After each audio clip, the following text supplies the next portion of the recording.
welcome to the Los Angeles Coliseum for today's contest between two of the most successful franchises in pro football history, the Dallas Cowboys and the Los Angeles Raiders. And good afternoon, everyone. I'm James Brown. Well, excitement is running high here in Los Angeles as the largest NFL crowd this season is on hand to watch the high-flying Cowboys and the vastly improved Los Angeles Raiders. My partner is the ex-LA Rams head coach, John Robinson. And John, today's contest really ought to be a showcase between two squads with contrasting styles. One's a boxer, the other a puncher. Of course, Dallas is the boxer. The Raiders are the puncher. If the Raiders are going to come out and win this game, they've got to physically dominate and intimidate the Dallas Cowboys, particularly in the defensive line where they must penetrate and get to Emmitt Smith while he's still in the backfield. Dallas head coach Jimmy Johnson has really been driving home the point about how important the middle stretch of the schedule, this game specifically, is to them. They historically have had problems with this time. And this would be a big win for Dallas on the road against a physical team. As we said, Dallas is the boxer type of team. They love to play in rhythm with finesse. They've got a lot of weapons. Emmitt Smith is kind of like their jab. Michael Irvin is the knockout punch. And look today for wide receiver Alvin Harper to be the counter punch. Typical Southern California afternoon here. In a word, scrumptious. And for those who could not make it into the stadium, well, the surf's up.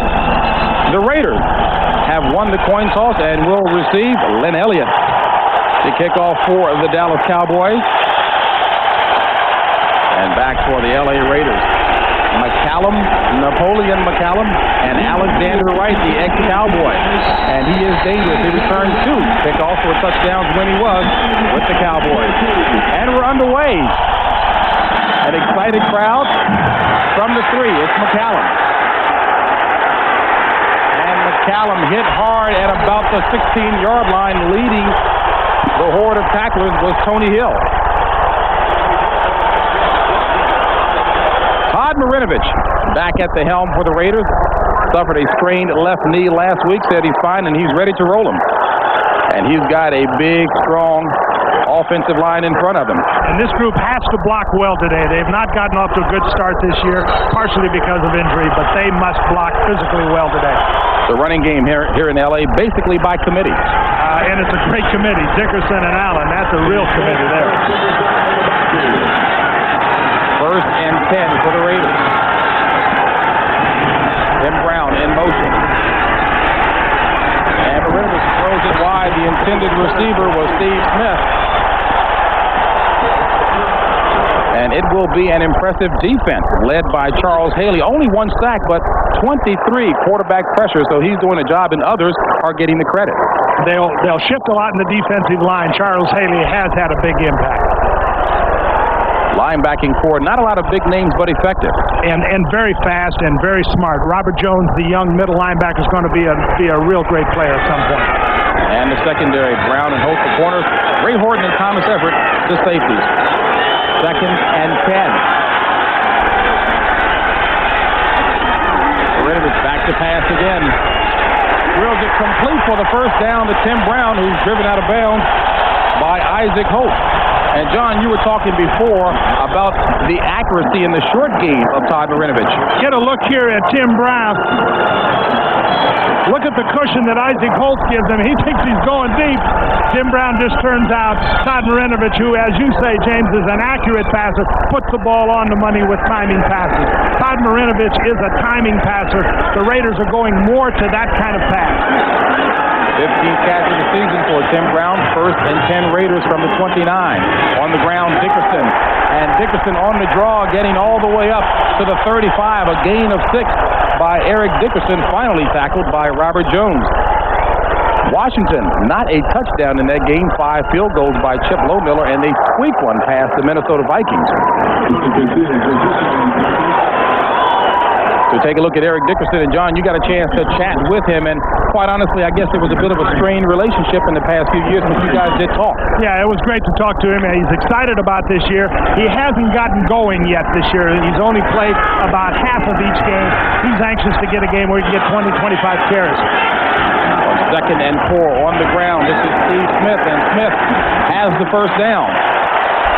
Well, we talked about the Raider offensive line needed to improve and come off with a vengeance today, and boy, they sure are. They knocked the Dallas defensive front back about 4 yards that time. And again, going back to a note we made at the top, running game by committee here in Los Angeles. A lot of those guys would love to be the featured back, but they're getting the job done. Well, they've both been the featured back and both been all-pro players. Now they have to share the job, and, you know, they're both getting up there in age, so maybe it's not a bad thing. Out of the pro set, 1st and 10, ball at the 40. Marinovich to pass on 1st down, going up top. Intended receiver was Tim Brown. Tim Brown a little frustrated, thinking that Isaac Holt was pushing him. Isaac Holt really has, I guess, realized a turnaround from last year. He was really being burned quite a bit, but he's got a lot more confidence this season. Well, he's playing very well. You know, he's kind of a guesser. A lot of old corners lose a step, but they try to guess. Here we're going to see a double move. It's man coverage. Tim Brown goes by him. Isaac wasn't guessing that time, or if he was guessing right, because he shut him out. Notice how he kind of pushed him into the boundary as they went up the field.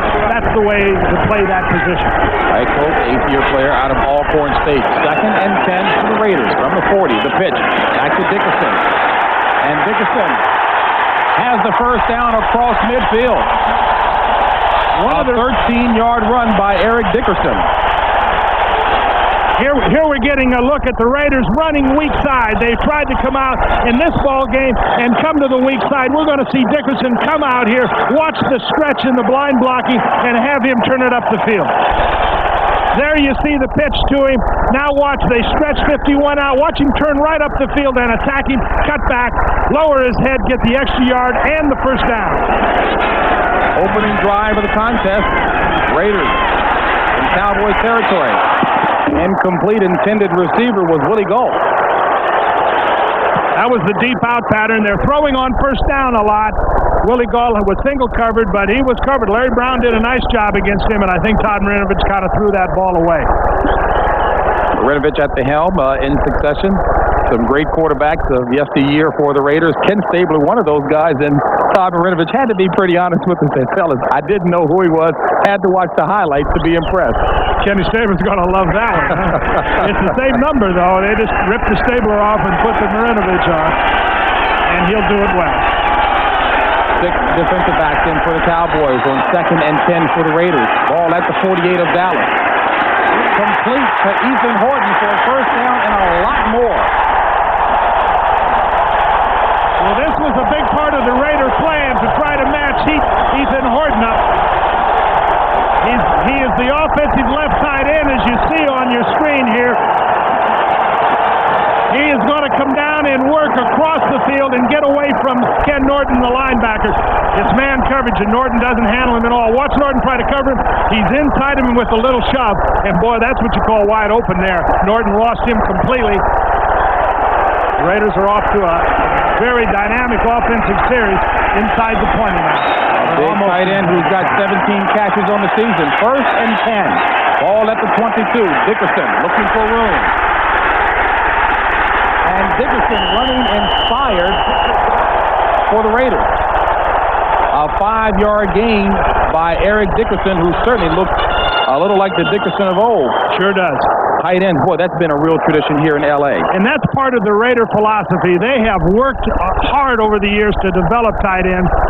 Al Davis is a prime mover in that, and they have had some of the greats in the game. And, of course, if you take a look at Billy Cannon, no Pro Bowl numbers there. That before the AFL-NFL merger. Dave Casper was my favorite. He was big, and he could block, and he could catch. Ball at the 17 of Dallas. 2nd and 5. Dickerson and Smith the backs out of the pro set. Marinovich incomplete. Willie Galt was in the vicinity.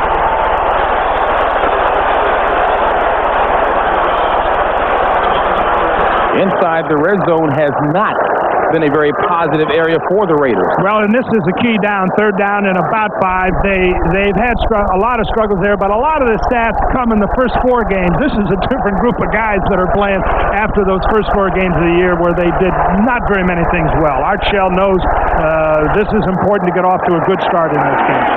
And here's the key down for that. In his 4th year as head coach of the Raiders. 3rd and 5. Need to get to the 12.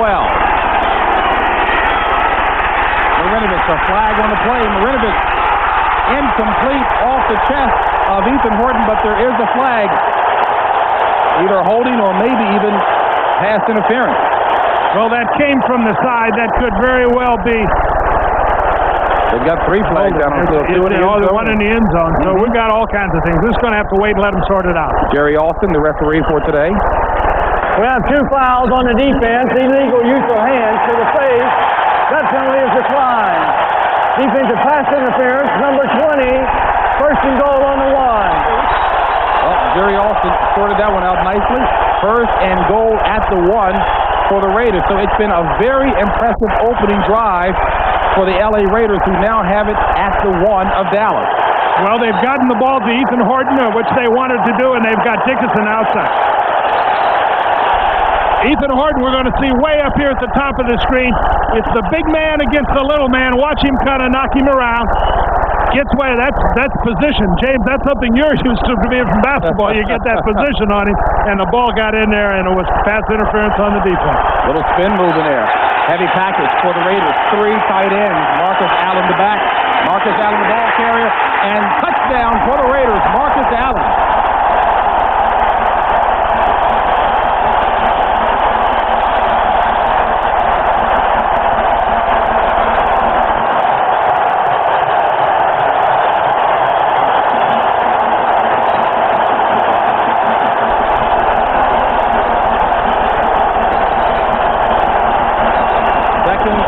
Touchdown on the season for Marcus Allen, and make it 97 on the career. Has not seen that much time, but when he's there, he's still quite effective. Jeff Jager on for the point after. Mishandled the hole there on the snap for the Raiders. Still trying to come up with it. Is it caught?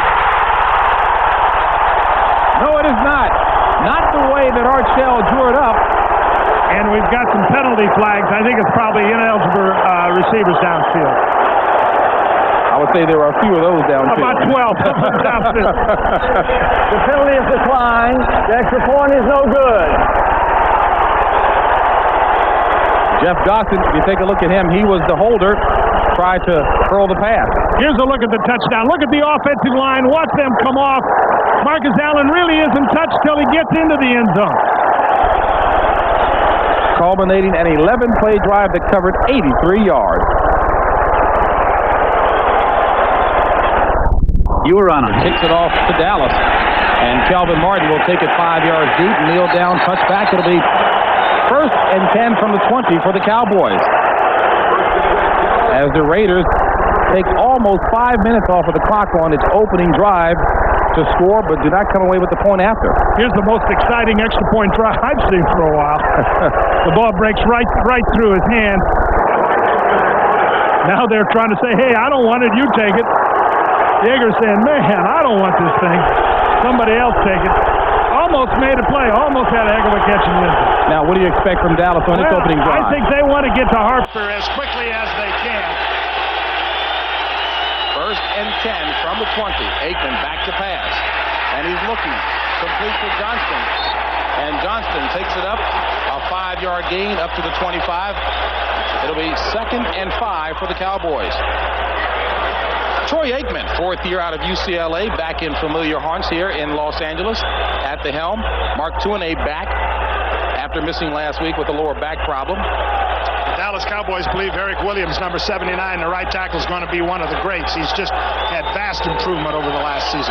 Smith and Irvin, the big names, but you expect a big game from Alvin Harper. I think they need him to catch the ball and to balance up so that Irvin isn't double covered all the time. 2nd and 5. Novacek out. Alfredo Roberts, the tight end, in.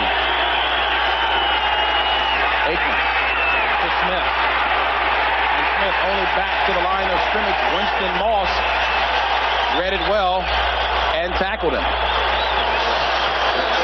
John, you're expecting a big day defensively from the Raiders. Howie Long, the man under the spotlight here today for the Raiders. Well, he needs to push in the middle. He's going to wind up playing what amounts to nose man, and he's got to get a push up the field. Nolan Harrison and Howie Long, boy, they just have to do a good job in there for the Raiders. You like Ricky Ellison?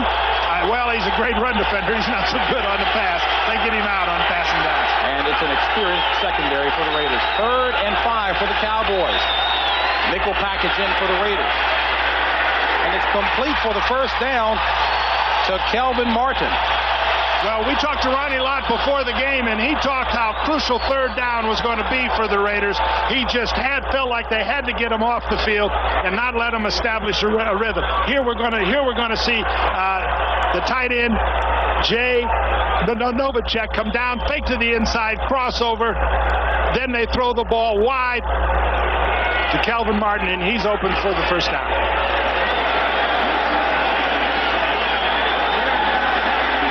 Ball marked at the 40. 1st and 10 on the ground. And Smith. Awfully impressive run by Emmitt Smith. A 7-yard gain by Smith. And boy, what a nice job done by the left side of that offensive line as well. Yeah, they knocked the Raiders off the ball. Both offensive lines, I think, are very excited and aroused about this game. I think they both realize that they are the key elements in this game. And they got off the ball well. That was a harder run than we normally see from Emmitt Smith. He wasn't looking for lanes. He was boring it up there hard and physical. 2nd and 3. Ball at the 48. Johnston in motion. Smith. 1st down for Emmitt Smith. Well, let's see where they mark it. It looked like the forward progress, but it looks like now maybe only a gain of 2. But he gets a good spot. Ricky Ellison with the tackle. Ronnie Lott was complaining as well, said we thought we stopped him short. He agreed with me. I thought it was short too. As we take a look at scores, the games played earlier, Washington squeaking by Minnesota. All on field goals, the Giants 23-10 over Seattle. Barry Sanders finally breaks 100 yards for this season in a big win over Tampa. And these are games that are in progress here. 1st and 10. Ball at midfield. Aikman with time. Incomplete. Kelvin Martin. Kelvin looked to be a little tentative. We see a flag on the play in the backfield. But Johnny looked to be a little tentative as he was reaching across the middle. I think they know Ronnie Lott's nearby. Ronnie, illegal use of hands to the face. Number 74 of the defense. 5 yards, automatic first down. That's Nolan Harrison, the 2nd-year player out of Indiana. Well, they're playing a 2-deep zone, and when you go in there to catch the ball, you gotta know number 42 is around there, and if you don't, he's going to remind you that he is around there, verbally and physically. Rudely. Jimmy Johnson, 4th-year head coach of the Dallas Cowboys, has control of the program, doing things his way, and it is a successful way. They've been a dynamic organization since he's joined that team, and they're on their way to one of the really fine franchises again in this league. 4 wide receivers in on 1st and 10. Incomplete pass intended for Jay Novacek, and Winston Moss in the early going looking very good. The Raiders are playing, as we said, a 2-deep zone. They're trying to double cover, in essence, both wide receivers. So Troy Aikman is going to have to throw the ball in the middle to the tight end, to the inside wide receiver, and the linebackers become very important. Winston Moss that time covered the tight end, knocked the ball down, and that's what they have to do. You'll see Dallas throwing in the middle a lot early in the game. I'd say that the Raiders defense has been pretty stingy. Smith. Nowhere to run that time. As a matter of fact, a loss of 1 as Eddie Anderson was in there to do the job. Howie Long did a great job. He's the reason this play didn't go anywhere. Here's Howie Long right there. Watch him just break through the line, force Emmitt Smith wide. He comes off the block. Now he's there. Now Smith, it's over for Smith now. He's just trying to survive. And you see all the other guys come. Howie Long should get credit for that tackle. He won't, but he should be. Well, in the coach's eyes like yourself, he will. And he has got the key role for the Raider defense, I think, in this game. 3rd and 11. Aikman looking for Irvin, has him complete for the first down inside the 30. Eddie Anderson on the tackle. Michael Irvin with a sure reception there. Here we're going to see Irvin come down against McDaniel. He backs off, gives him some. Irvin's a great in runner. See, he pushes up the field, turns in. That ball's already in the air. Great timing from Troy Aikman. It's a special receiver that'll go and catch those tough passes, 3rd and 10, when you know you're going to get hit. He didn't get hit hard that time, but he ran a great pattern. The ball was on time. And that was an indication why he is the NFL leader in receiving yards. 1st and 10 from the 28 of LA on the ground. Smith. And Emmitt Smith ahead for maybe about 4. That's their lead draw play or ISO play, and that's a play the Raiders have to stop. We're going to see the fullback come in motion, and basically Smith just take it up there, and then you'll see he's ready to veer anywhere he sees a hole. He sees a huge hole here. The Raider defensive linemen are up the field. Now you see here they've got a great block on Young. Now he's up the field right now. Big hole. 4:26 left in the first quarter play. Raiders on top, 6-0. Aikman, and Smith. It looks like he was pushed out of bounds at about the 22 by Aaron Wallace. Boy, what a great throw by Aikman. Greg Townsend was out there just sniffing, kind of laying in the weeds, waiting for that one. He put it just over his head, right in Emmitt Smith's hands. Emmitt Smith didn't even break stride, and they got a good gain out of that. And a first down. The little swing pass to Emmitt Smith worked effectively. That's one of the things Norv Turner was saying, that Aikman is doing so much better this year, not looking all the time for the big plays, taking the underneath stuff. Taking what's given him, and that time he didn't have anything down the field, and it came off fast to his swing receiver. 1st and 10 from the 18. Aikman completes to Smith, and Smith inside the 10 to about the 9. Again, the short passing game against zone defense. If you play zone defense and try to take the wide receivers away, there's something open in the middle quickly. Troy Aikman does a great job of just dumping the ball to Emmitt Smith. He saw that, maybe his 3rd step, stepping back, boom, threw it on the 5th step, completion, 2nd and 1. Aikman 6 of 7 for 53 yards. Brings up a 2nd and 1. Ball marked at the 9. On the ground again, Smith. And Smith looks to have it from here.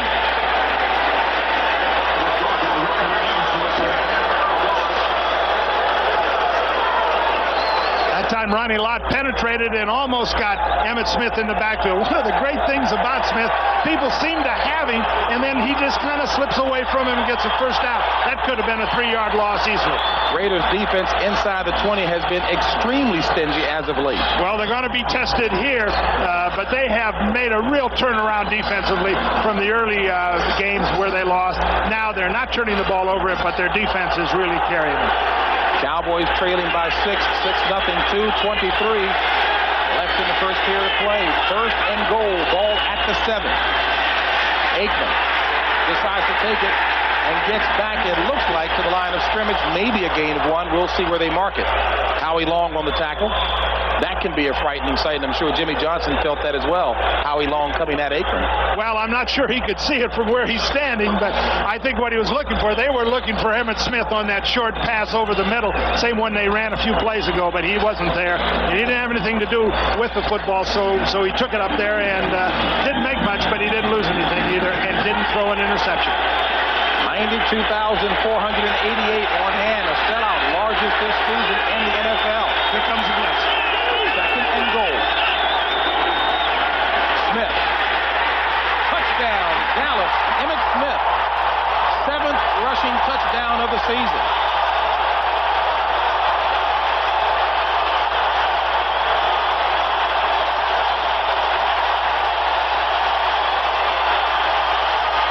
This is the right call at the right time. This is just a draw play. Again, Howie Long's penetrating. There again, Ricky Ellison just is unable to tackle him. Nobody blocked him. Ricky Ellison is sitting in a hole and says, "You're mine." Oh, that's what Emmitt Smith does better than anybody in this game, is just slip away from him. And Elliott, 17 of 17, a point after, make it 18 of 18. And the Cowboys go out ahead by 1. with 1:32 left in the first period of play. CBS Sports coverage of the National Football League is sponsored by Chrysler Plymouth, a division of the Chrysler Corporation. UPS, for reliable on-time delivery throughout Europe and around the world. Trust UPS. And by Coors Cutter non-alcoholic brew. The biggest stage here in Hollywood, just outside the Los Angeles Coliseum, 92,000 strong here. Cowboys on top 7-6. And the ex-Cowboy Wright from his own 6. And Alexander Wright smashed at the 20. Kenneth Gant greeted his ex-mate in rude fashion. You are watching the National Football League on CBS Sports. 1:23 left in the first quarter play. Cowboys on top 7-6. Cowboys scored on its opening drive, and the offensive line, big hand in that. 14 plays, 80 yards, 8:48 off of the clock, culminating with an Emmitt Smith 6-yard run. Now the offensive line plays big roles in big games, and they did a great job there. You got to look at Eric Williams, who's headed for really stardom in this league with the offensive tackle. First and 10 from the 20. Marinovich, play action, a boot. Nearly intercepted. Good defensive play that time by Larry Brown, the young man out of TCU. Well played. Well, we're going to see Willie Gault go up on Larry Brown. Larry Brown did not give him any respect at all that time. It was a bootleg pattern. Willie Gault had time, pushed him, but Brown hung right with him and came back and almost intercepted the ball. The Raiders will go up pretty quick here. They will not like people to crowd their wide receivers. We'll see a deep ball in the next few minutes. Raiders went 83 yards on the opening possession to score. Did not convert on the point after trail 7-6. Ricky Dickerson across the 25. Eric Dickerson looks to be near the first down marker. We'll see where they spot it. Here we get a look at one of the great runners in the history of this game, and the Raiders are doing a great job of getting him outside, weak side in this game. This is away from the tight end. This is where it's hard to run. Watch the fullback. Whoa, take the linebacker on Smith versus Norton. Dickerson knows how to get up the field. And watch as this game goes on, James, how he finishes runs. He is a physical runner with great speed. Ran hard for 10 that time. First and 10. On the ground again. Only one this time. And that was Steve Smith. Will bring up a 2nd and 9. 29 seconds left and counting in the first quarter. Raiders trailing 7-6.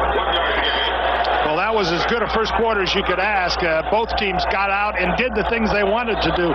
Emmitt Smith had 6 carries on their drive and 3 receptions. The Raiders had great mixture on their drive, so we saw excellent football in this first quarter. The Raiders, who are 0 for September, have won 3 straight in the month of October, looking to make it a perfect 4. And that's the end of the first quarter with the score.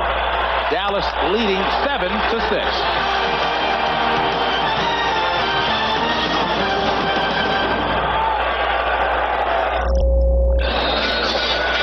Start of the second quarter here in Los Angeles, and this beautiful aerial shot not provided by John Robinson up on the roof, but Anheuser-Busch's aerial ambassador, Bud One Airship, and it's piloted by Corky Bellinger and Mike Hance. Back to live action. Steve Smith, and Smith takes it across the 35 to about the 37-yard line. Finally stopped by Vincent Smith, a pickup of 5 on the play.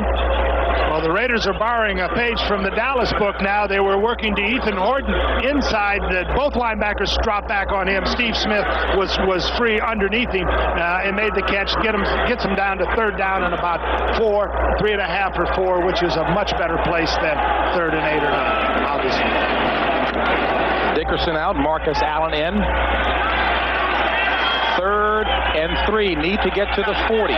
3 wide receivers in for Los Angeles. Marinovich with time. Throws it far short of Willie Gault.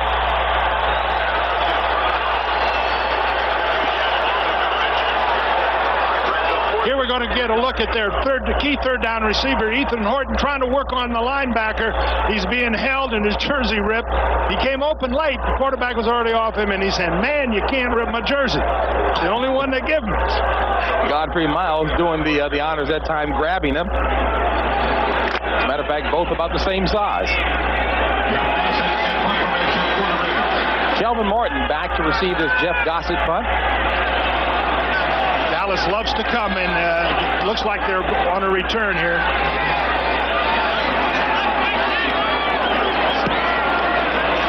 No flag on the play. Martin pushed back to his own 10. And Martin turns the corner, bumped out of bounds at about the 26. We'll call it the 27. A 53-yard punt, 17-yard return.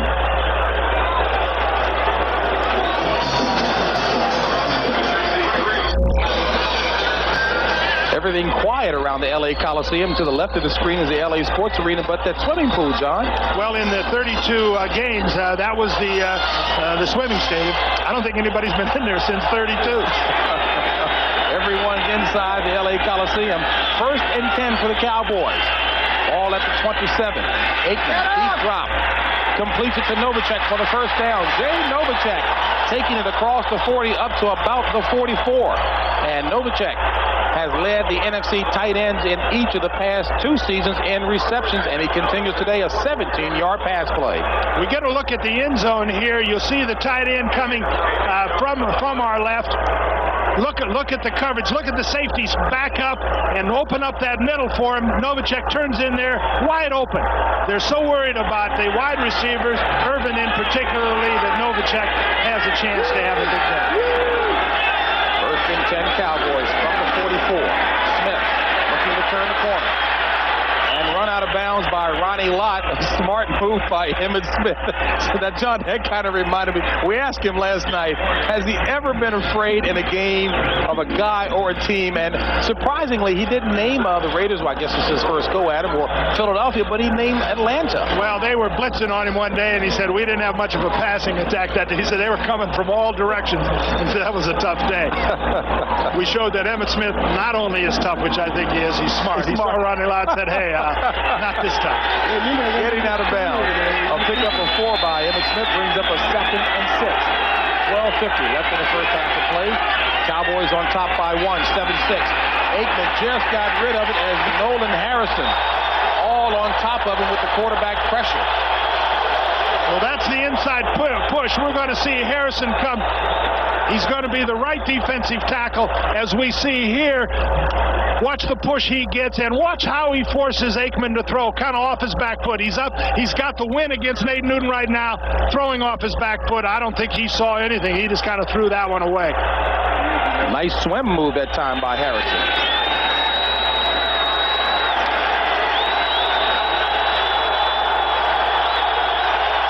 Look at him to go inside to Kelvin Martin with the tight end. Cowboys 2 of 2, 3rd down conversion. Aikman decides to run it, and he's not going to make it. He's going to be about a half a yard shy. Well, that time Aikman was going to the tight end, Novacek, the whole way. Anthony Bell had him man-to-man and did a great job on him because he was looking for it, finally had to run and came up a yard short. Anthony Bell gets a lot of credit for that one. So 3 and out for Aikman and the Cowboys, and Mike Saxon comes on for the first punt of the afternoon for Jimmy Johnson's Cowboys.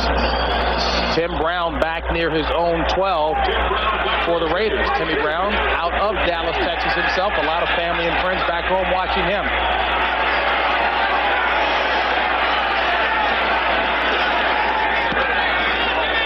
Kicked away from Brown. He takes it at the 10.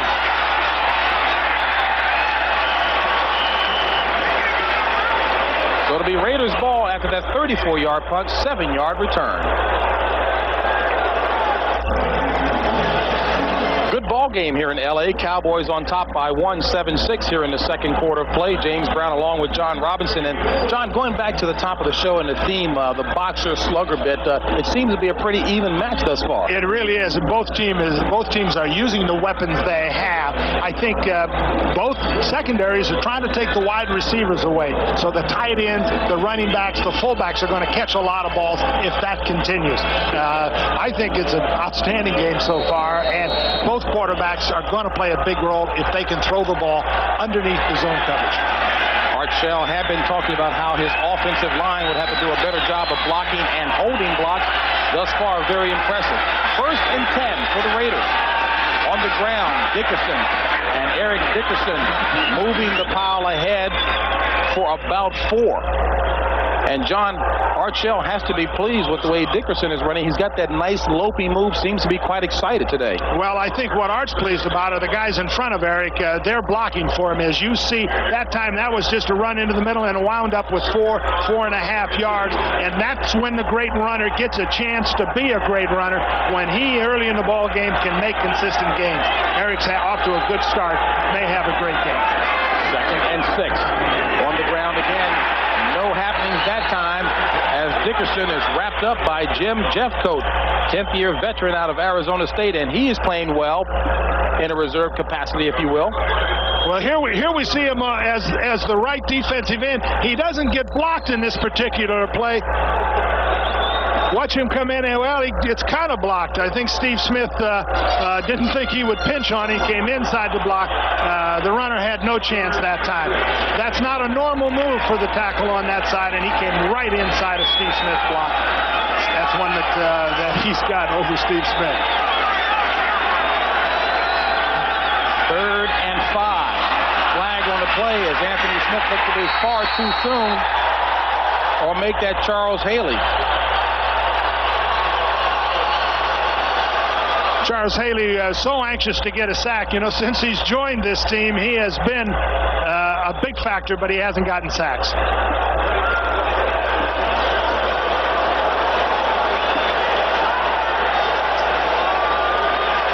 Offside, number 94 of the defense.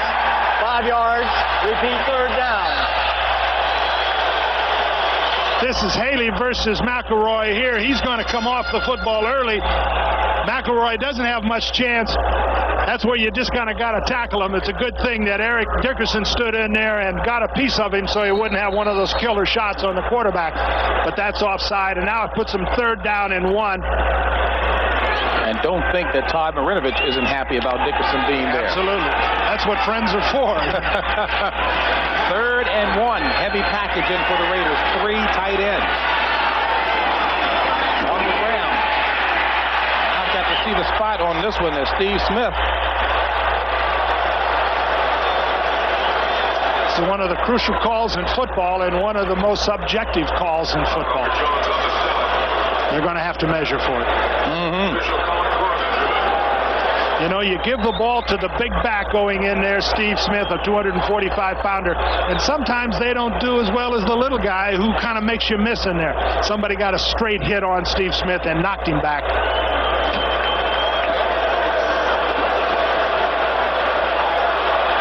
By that much.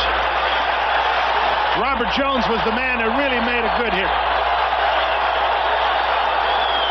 Here we got to look. It's the thing has already started, but we're going to see Jones. We were going to see Jones right there, but we missed him. But he stepped up and stopped Steve Smith. Here we're going to get a look at Jones this time. Now he's just going to step right up in there. He doesn't get blocked, and he makes a great play. Watch him step, boom, right there. He goes right through Dickerson. That time Dickerson was the blocker and Steve Smith was the ball carrier. I'm not sure that's the right order.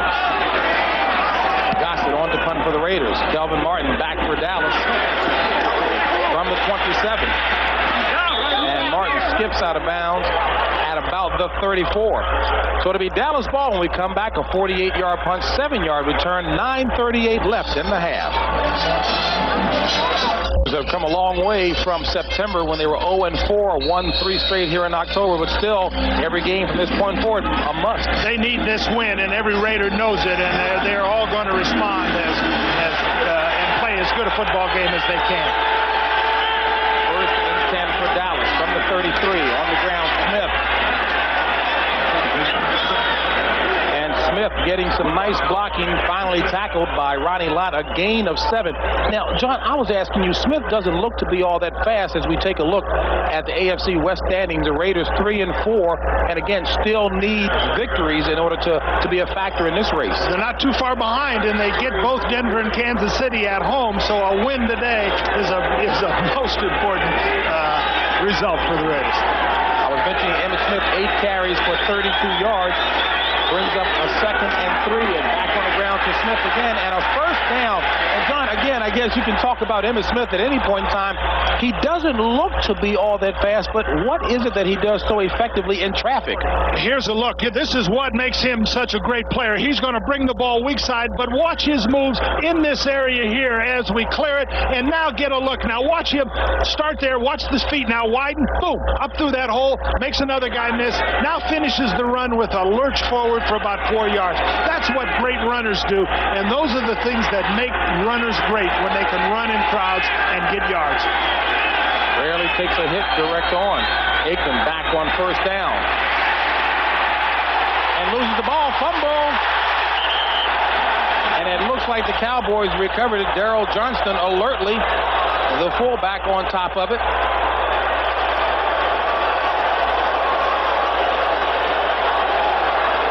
Here we see it at ground level. Aikman just doesn't have anybody. This is about the 3rd time now that the Raiders have covered the people he's looking for. Looking at him, look at our camera. There's nobody there. His second target is not. He's starting to run.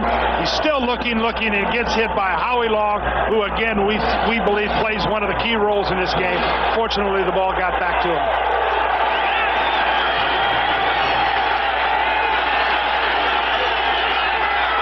Second and 10. Aikman. Little miscommunication there as Alvin Harper saying, wait a minute, I'm doing an in pattern, you're throwing it as an out. Well, I think it was Ricky Ellison that got in the way of that. He got in the line of sight of Troy Aikman, and I think Aikman figured that he couldn't get it inside of him, so he pretty much threw it away. I mentioned before, Ricky Ellison is a guy you've been speaking a lot about, and talking about speaking, Jay Schrader talking to Todd Marinovich. Jay Schrader has really handled his quote-unquote demotion, if you will, with a lot of professionalism. He really has. He's showed what poise he has, helping the young guy there, and that's a sign of class. It's a sign of a great team ethic, too. 3rd and 10 from the 48. Need to get to the 42. Overthrows the intended receiver, Alvin Harper. Terry McDaniel is one of the better corners in this league. They figure they have to get the ball to Alvin Harper. Terry McDaniel just ate him up that time. He was with him stride for stride. There was no place to put the ball. Troy Aikman gave it a glimmer of hope by throwing it right against the sideline. But that one is a win for that guy.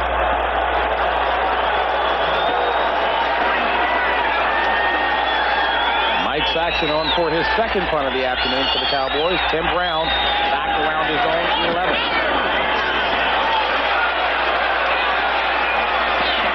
And it takes a Cowboys bounce and is down at about the 3. A 49-yard punt by Mike Saxon.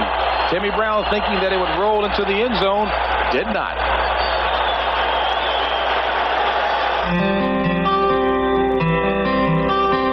In 1993, you'll have over 500 new car models to choose from. And you can be pretty sure that most of them will cost more than they did.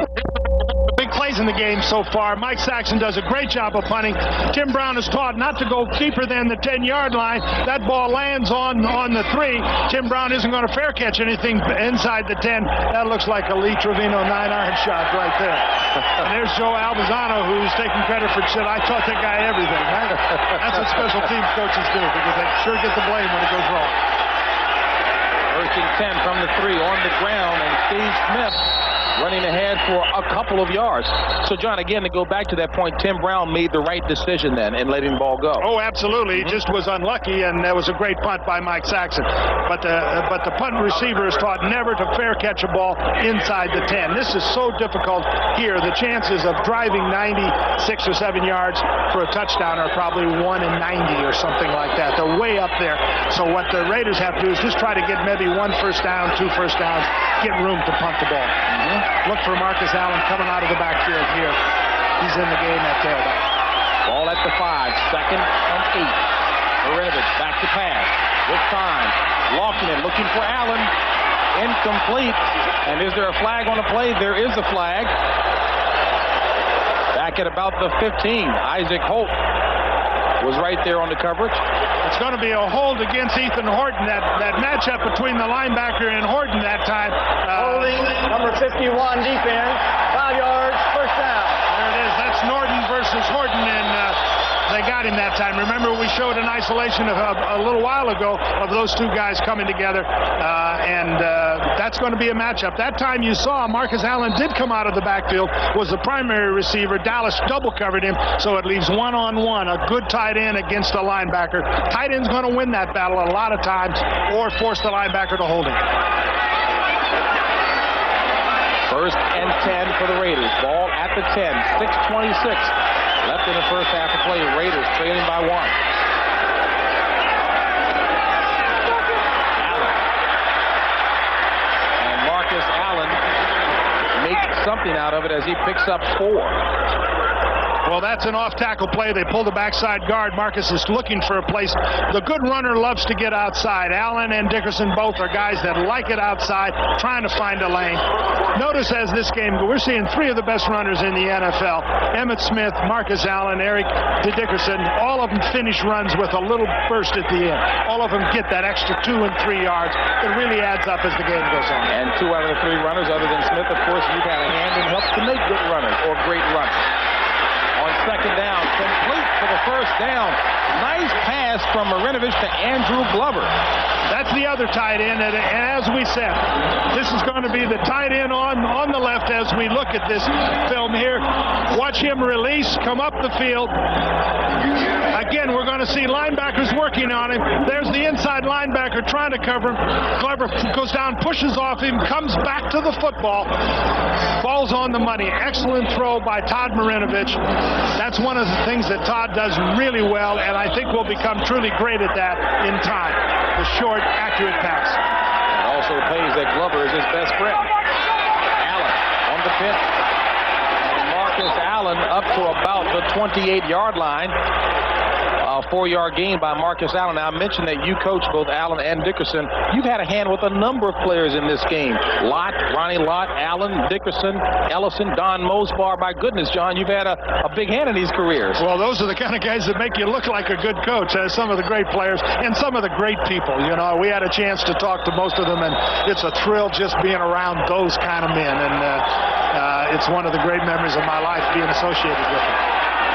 2nd and 6.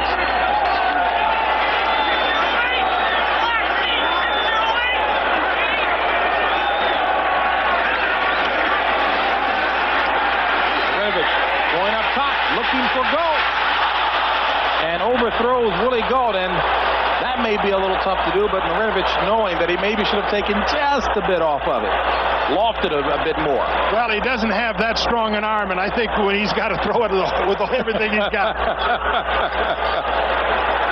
Live here from the LA Coliseum, 92,488.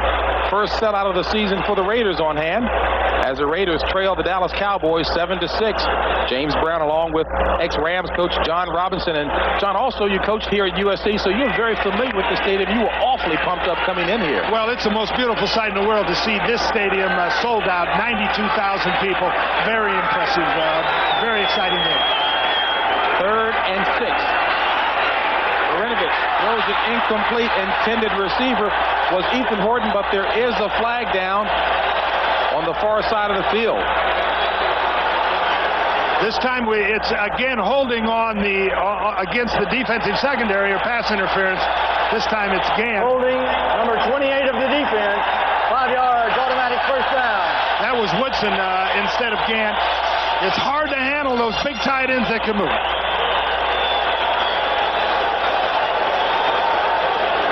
Here we get a look at. Oh my goodness! That's a bit of a wrestling match right there. I'm not sure who's doing what to who. Umpire or the referee saw that late in the thing. Again, that's probably more offensive pass interference. And that's what Jimmy's saying. He's saying the same thing. Hey, I saw the whole thing. When you're a coach, you see everything, right? They probably said it was within the 5 yards allowed. Marinovich, back to pass, going up top again. Just beyond the outstretched hands of Willie Gault. Didn't work the first time. Gault said, hey, let's try it again. Just about there. Well, somebody who is there in New York for an update, Greg Gumbel. All right, James, at Minnesota, here's how the Vikings beat the Redskins. 1:09 to play. Chip Lohmiller's 5th field goal of the day, a 49-yarder, 15-13. The Redskins win it. We'll have all the highlights coming up at halftime. JB? All right, Greg, and boy, Tony Dungy's defense still doing the job there in the dome. Redskins did not score a touchdown. Greg and Sherry will have all the highlights in action for you back in New York at halftime. Marinovich. And Todd Marinovich tackled from behind. Leon Lett, Jimmy Jones. And you can see him limping just a little bit. A pickup of 4 will bring up a 3rd and 6 for the Raiders. Well, that time he didn't have anybody open. You know, you talk about third down backs. Marcus Allen is one of the best because he not only is a great receiver, he can stay in and block. That time he gave extra help on them against Jeff Coat coming from the outside. And the blocker, runner, receiver, the all-around back is the most valuable kind of player you can have. 3rd and 6, Raiders 0 for 2 on third down conversion. Complete for the first down. Nope. Dropped by Brown, and there is a flag on the near side, 32. Brown had it for a second, but dropped it.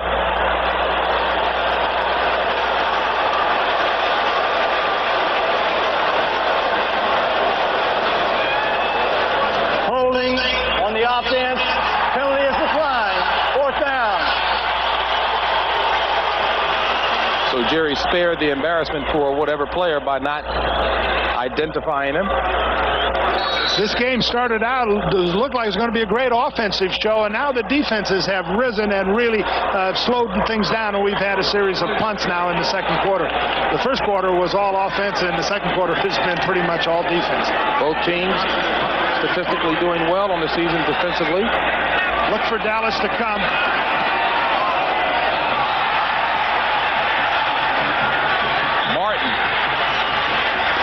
They're catching it, and it'll be spotted at the 9. A 53-yard punt by Gossett. This is an all-out rush now. Gossett gets the ball off. They have a quick snap. That's just kind of falling over each other. That's an Academy Award. Could be more appropriate here in Southern Cal. In the beginning, there was only one vehicle of its kind. Today, it's the only one to combine a lease this powerful with one this secure.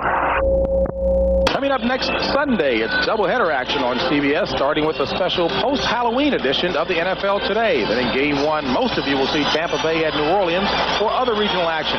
Game 2, it'll be a showdown, the Eagles and the Cowboys, or the 49ers visiting the Cardinals. Back to live action here.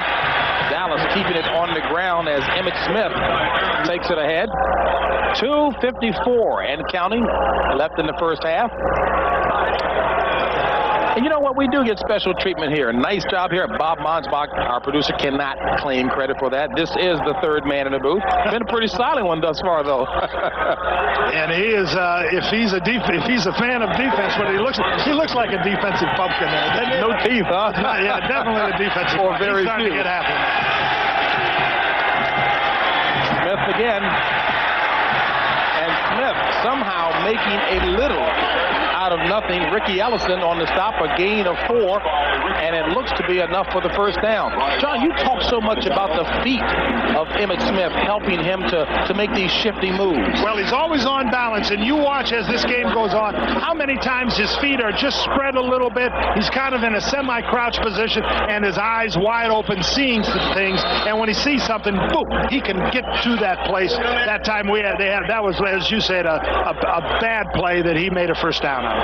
And I'm sure he's glad to take the break, as we will, with the 2-minute mark here in the first half. 7-6 ball game, 2 minutes left in the first half, and John, the thinking here, both teams with 3 timeouts remaining.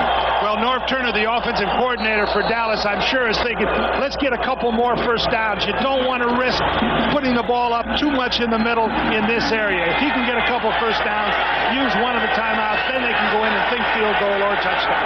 Out of the eye, Irvin to the near side, Harper to the far side. 1st and 10. On the ground, play action. Aikman throws it incomplete, throw it in the direction of Darryl Johnston.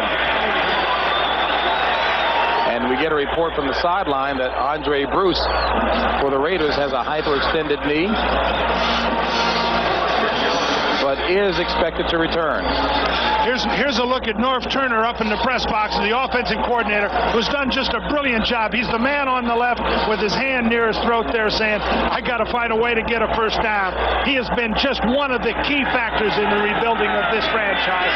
Now I think he would like to find a pass that'll get him a first down. He's going to play a card, Playing it smart, you're right, keeping it on the ground in the hands of Emmitt Smith, who takes it up to the 30 for a gain of 9.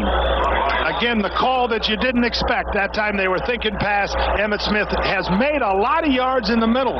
He has not done a lot outside, but coming down the middle on the Raiders, I think he's found some lanes and made some plays. 12 carries for 61 yards in the first half for Emmitt Smith, who's done quite well on grass, averaging over 100 yards per game his last 5 on grass. 120 left in the first half. And the first down by Emmitt Smith, still on his feet. Emmitt Smith, what an outstanding run by Smith. Winston Moss finally pushing him out of bounds. That is a great run. We're going to get a look here. We'll look at Ricky Ellison and the fullback. Look at the collision that is coming between those two, and watch Emmitt Smith. Look, Ellison steps up in there. Actually, it's the outside linebacker, Vince Moss, that gets the head on with Johnson, and look at the run. Boy, is he hard to tackle. Yes, and you know, Jimmy Johnson told us last night, Ronnie Lott actually delivered the first shot. He said the Raiders would try to hit him hard. Smith would make him miss and pick up some big yards. He did that time. 13 to be exact. 1st and 10. Aikman complete to Harper. And Harper has the first down. Well, now the Raiders are in a little bit of trouble now. The ball has come over the 50-yard line. Now you see Dallas in a 2-minute drill. They've used one of their timeouts. Notice how Norv Turner was cautious with the ball deep in the territory. Got 2 good runs from Emmitt Smith that gave him breathing room. Now we'll see Dallas try to go in and get 6. They've got a full minute with 2 timeouts left, so things look good for Dallas to try to get some points here.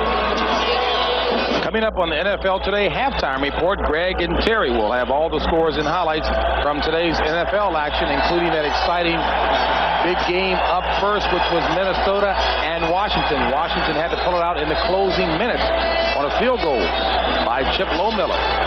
Lomiller back home in Minnesota, looking to do well in front of the hometown crowd, and he did, obviously. Jimmy Johnson right now looking at his squad in Raider territory with 1:02 left in the first half. Cowboys on top 7-6. Michael Irvin now is the key player for the Cowboys. He's the guy that makes the big plays. Ball at the 44 of the Raiders. 1st and 10 Cowboys.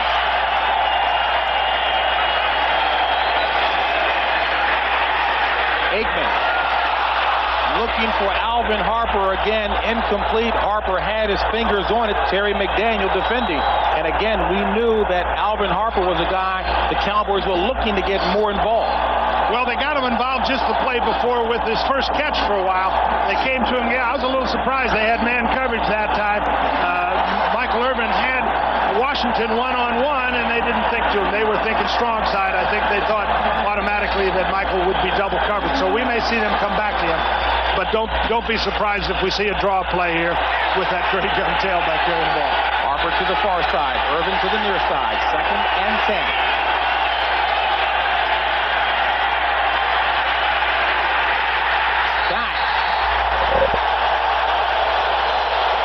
Give the credit to Howie Long.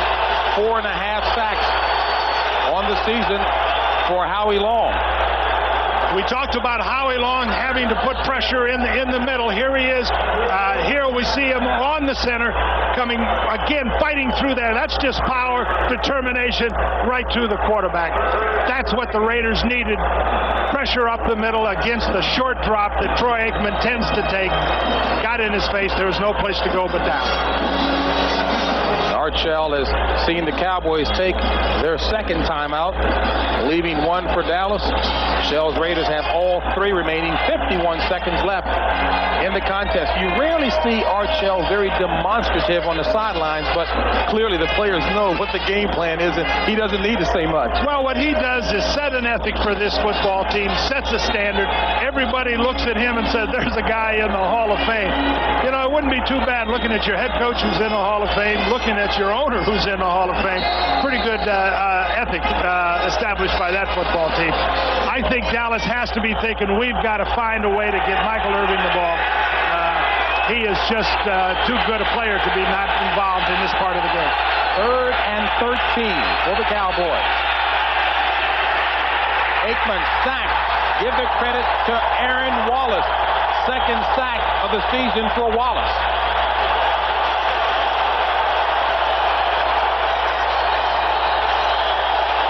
Wallace comes to the outside, lines up outside the defensive end, and here you see him. Mark Tuinei is going to step out to block him. They're a little uncertain about the pass block. Tuinei's off slow. Wallace is by him and has the sack. I think part of that was the call. I think it confused the Dallas offensive line. Gunther Cunningham, the defensive signal caller for the Raiders, made an excellent call, got the sack, prevented points. And the Raiders call timeout, leaving them with 2. And don't forget, at halftime, Greg and Terry scores and highlights from around the NFL.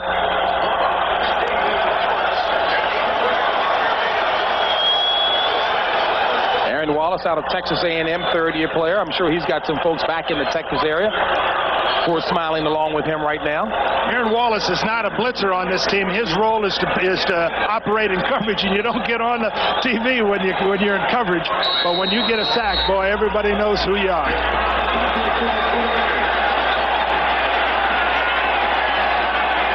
Mike Saxon leads the NFC in punting. Tim Brown fields it at the 21. And Timmy Brown takes it up to about the 39. A big play man he is, Timmy Brown, with 34 seconds left in the first half. And the Raiders will have the ball at the 39. Well, that was a short punt and not very high. Tim Brown does a nice job of coming up and catching it and attacking this defense. Comes right up at the teeth of the defense, puts them in great field position. That's an outstanding run at a particularly crucial time in this game. Now the Raiders can come at them with 3 timeouts, 34 seconds. They got a chance to catch a couple balls in the middle and get a first down and a chance at a field goal. Tim Brown and Mervin Fernandez to the near side. Marinovich. And Allen drops the screen pass.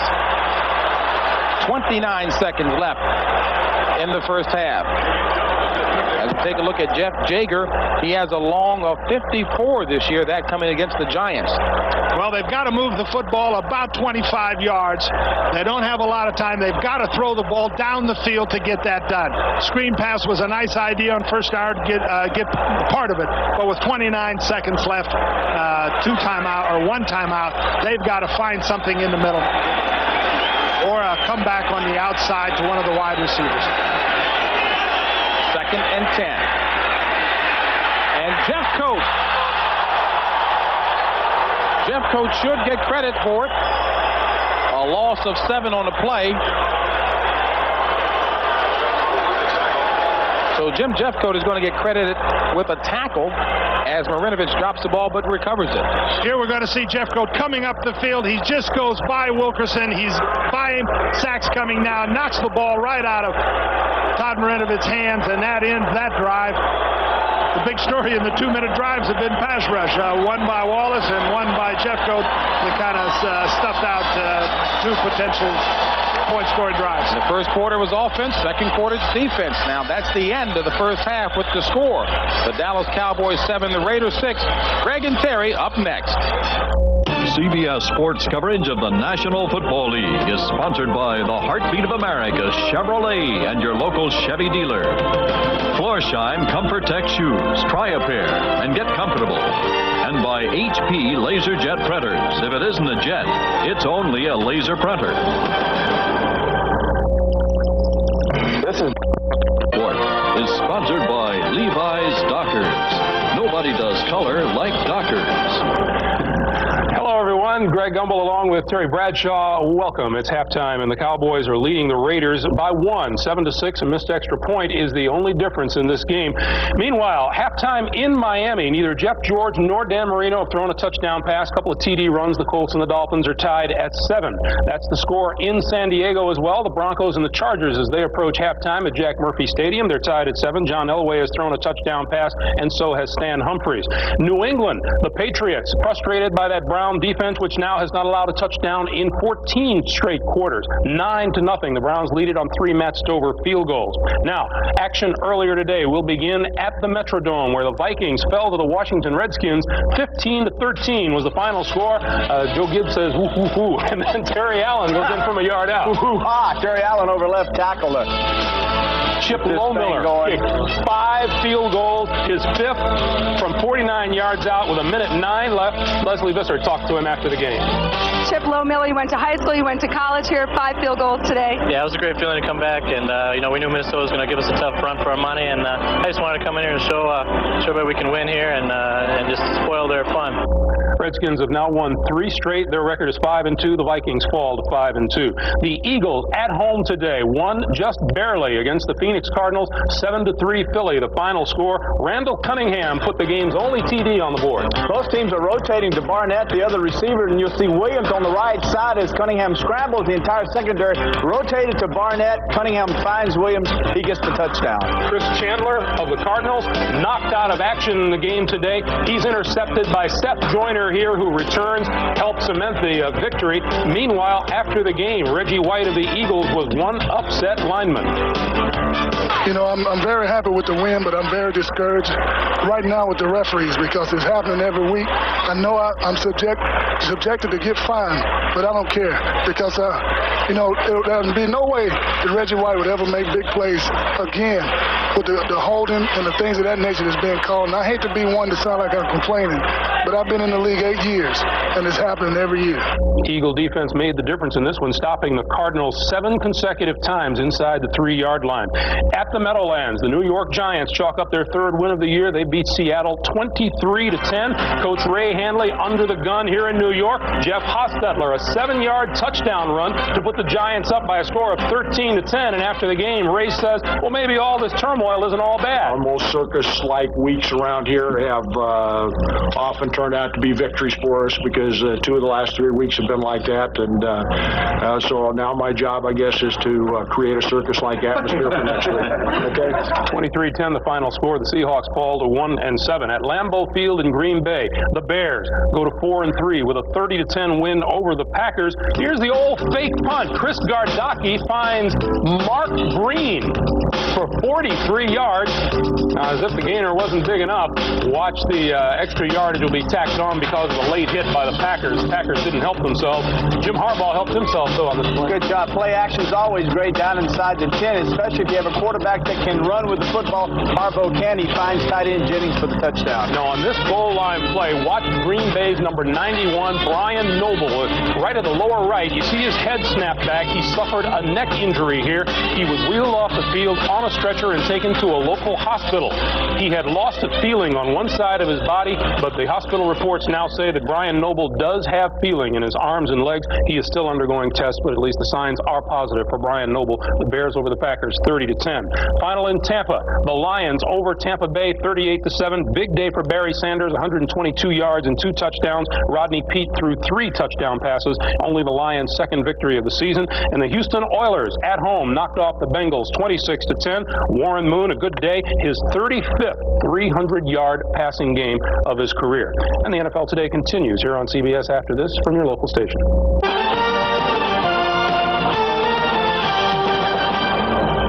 And rejoin James Brown and John Robinson. Take it away, JB. All right, Greg, thank you very much. And keeping with John's boxing metaphor, the first half has been a real slugfest here in the first half. The Cowboys leading it 7-6. And, John, I guess the only miscue that really could come back to haunt the Raiders, that missed point after it's a 7-6 ball game. It really has been the only error. Both teams came out just wide open offensively and had long drives for scores.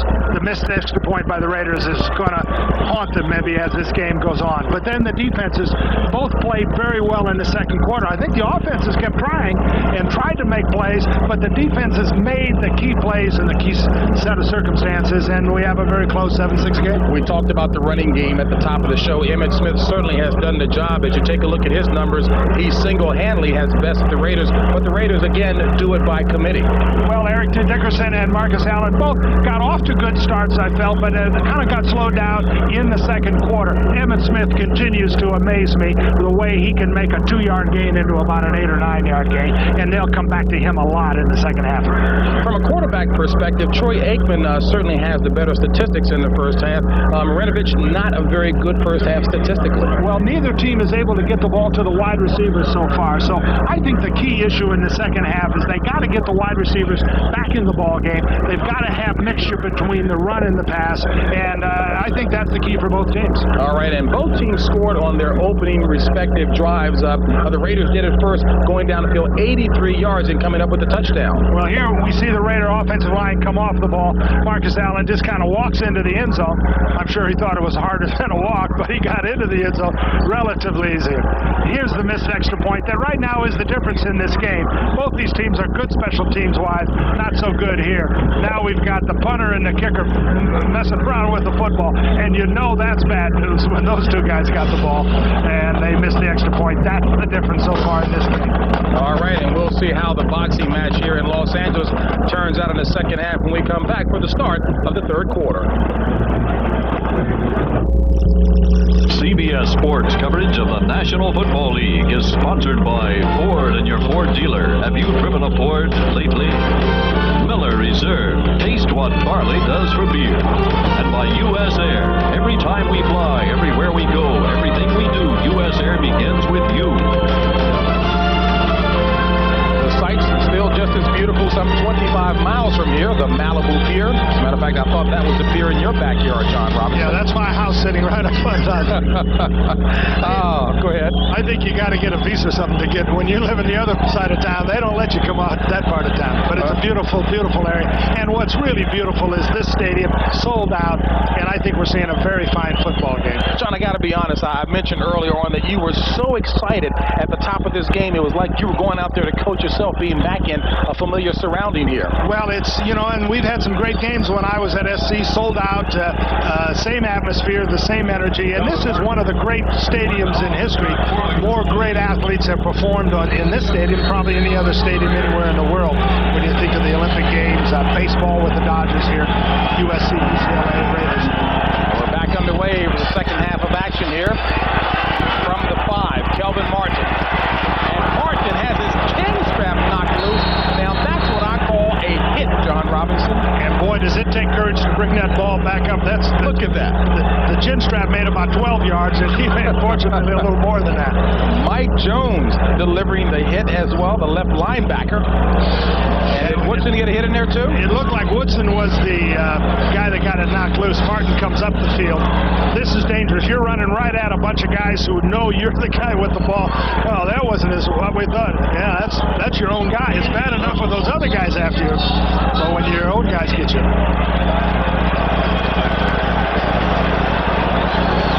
Everybody everybody is going at full speed on kickoffs. That's why it's so frightening, because everybody's at top speed. The Raiders were offside, so now they got to kick off from their own 30. You talk about going full speed with those kinds of collisions. The reason why Tim Brown will not return kickoffs, he injured his knee badly that way. Well, and again, it's a dangerous play, and I think guys that are good kick returners are only good kick returners for a short period, and they try to find something else they can do so they can get off that routine. And we have now here Dallas has a chance for good field position here. Now this ball is going to be kicked from the 30. They could get it up past the 30, 35 to start their offense in the second half. You think that these guys here, Clayton Holmes and Kelvin Martin, are looking forward to this again? Oh, yeah, I think so. I think, you for a couple of years now, if they're doing it, if we come back here 4 years from now, they're not going to want to be doing it. But this is a chance for a big play for Dallas. Dallas has been one of the best special teams in the NFL, and they excel in all areas of return. Martin from the 15.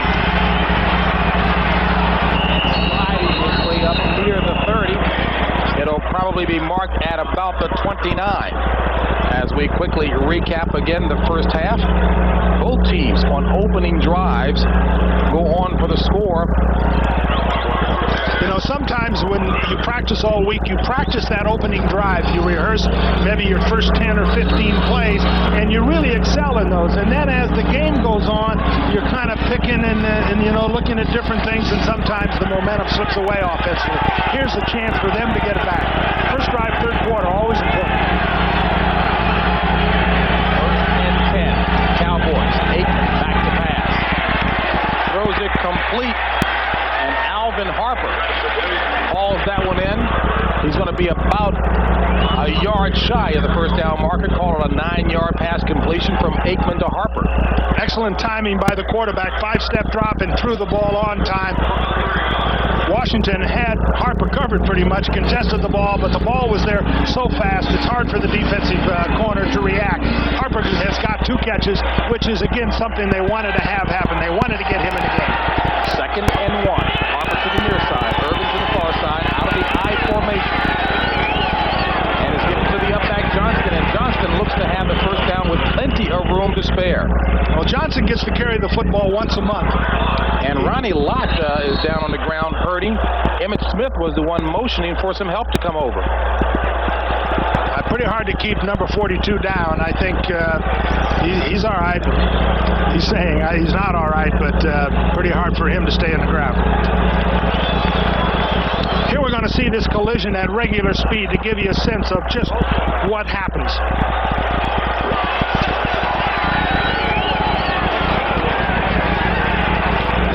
Was a hit, and Ronnie Lott took that one right around that right shoulder. Yeah, that's what hurt him. He has had some shoulder problems. He's probably made more big hits like that than any player that I can remember, and I think his shoulders have been worn down because of it. So Dave Waymer, 13-year vet out of Notre Dame, goes in to replace him. First and 10 Cowboys. Smith. And Smith escapes the first tackle attempt by Anthony Smith, but finally dropped for a loss of 3 on the play. This is what we talked about early in the game, penetration inside. Watch the penetration come here from all of these people inside, and there's just no place for him to go. Watch him start. Golick is coming. The outside line, man, Anthony Smith forces him wide and then comes out and makes the play. But against a runner that is a great cutback runner like he, if you make the cutback in the backfield, you have a great chance to get him stopped. Second and 13 for the Cowboys. And Aikman is hit again and dropped. The sack goes to Aaron Wallace. Third sack of the season for Wallace. His second today. Well, that was the same circumstance that we saw at the end of the first half. They let Wallace just get out there wide and come. For some reason, Dallas let that happen twice. He's the stand-up right side.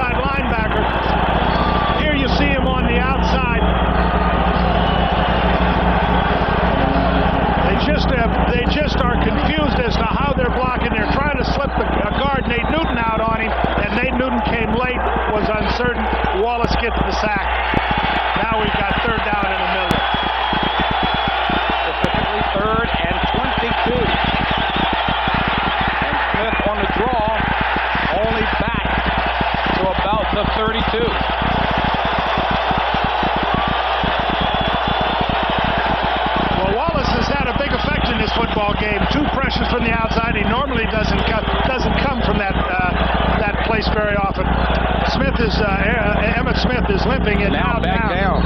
It looks like the back of that left thigh. It looks like the hip or the hamstring. Yes. Well, the Cowboys activated Curvin Richards today in the event that Emmitt Smith's word to be heard didn't go down, and Richards may very well be called into duty. You see the numbers on Emmitt Smith. Well, what makes that tough for them is when you have a player like that. He is so important to the psyche of your offense. People start to worry if you've got your best player hurt. Look how great he is at just dodging people, and I think he just got fallen on that hip, and I think he'll be all right. Mike Saxon on the punt for the Cowboys. Tim Brown back to receive the punt. And it's a short one. Brown from the 38. He's got room.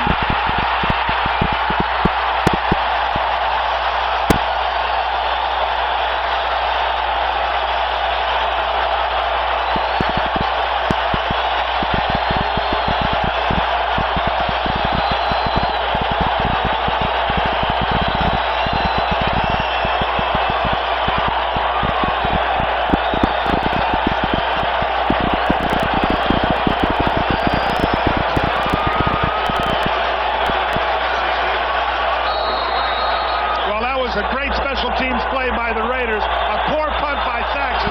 Tim Brown came up aggressively, caught it on the run, and almost turned it into 6 points.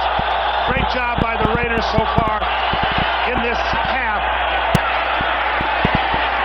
They did a great job of stopping the run of Dallas, and now they're in great field position. Eric Dickerson takes the ball inside for about 3 yards.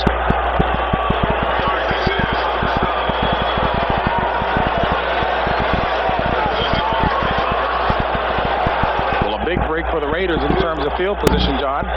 11:02 left in the third quarter play. Raiders trailing 7-6 to the Dallas Cowboys. Emmitt Smith is standing, which is, I think, good news for Dallas. Whether he returns or not, we'll just have to wait and see. 2nd and 8 from the 31 of Dallas. Marinovich back to pass. Looking for Willie Galt. He has him. Touchdown, Raiders.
So Jimmy Johnson trying to convince him to let him go back in. Well, I think Jimmy just wants to make sure they've got a long season.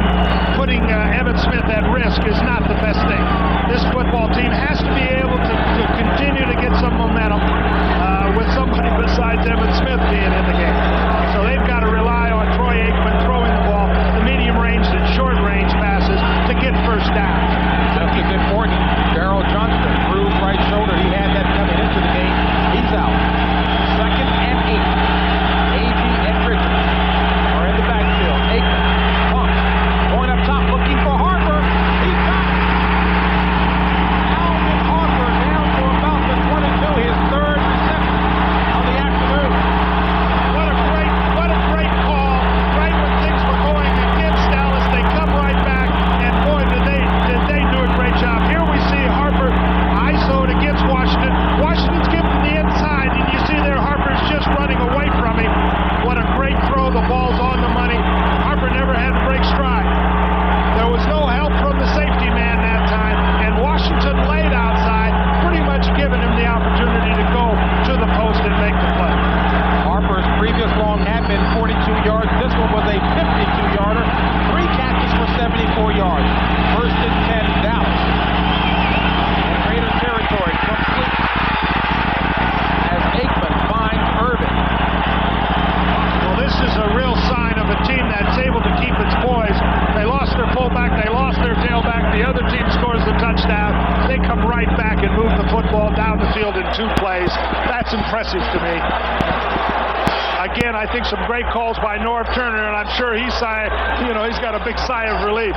Norv was my offensive coach for a long time with the Rams and back at USC, and is a wonderful young coach in this league. A first down for the Cowboys. Ball at the 11. 1st and 10. Smith convinces Johnson to let him back in, and he takes it down. We'll see where they spot it. It looks to be a gain of about 7 on a play by Emmitt Smith. Well, that's part of the thing I think coaches do. When they're a little worried, they ask the player to stay out and then kind of get a feel of how intense that, let me back in, coach, I'm okay. Jimmy Johnson got seduced that time. Emmitt said, hey, let me back in. He said, okay. But Emmitt wasn't the only one who seduced him. Darrell Johnston talked his way back in as well. Ball marked at the 4. 2nd and 3 out of the I. Smith the tailback. Smith the ball carrier. Hit, but kept going. Touchdown, Dallas. Good second effort on the part of Emmitt Smith.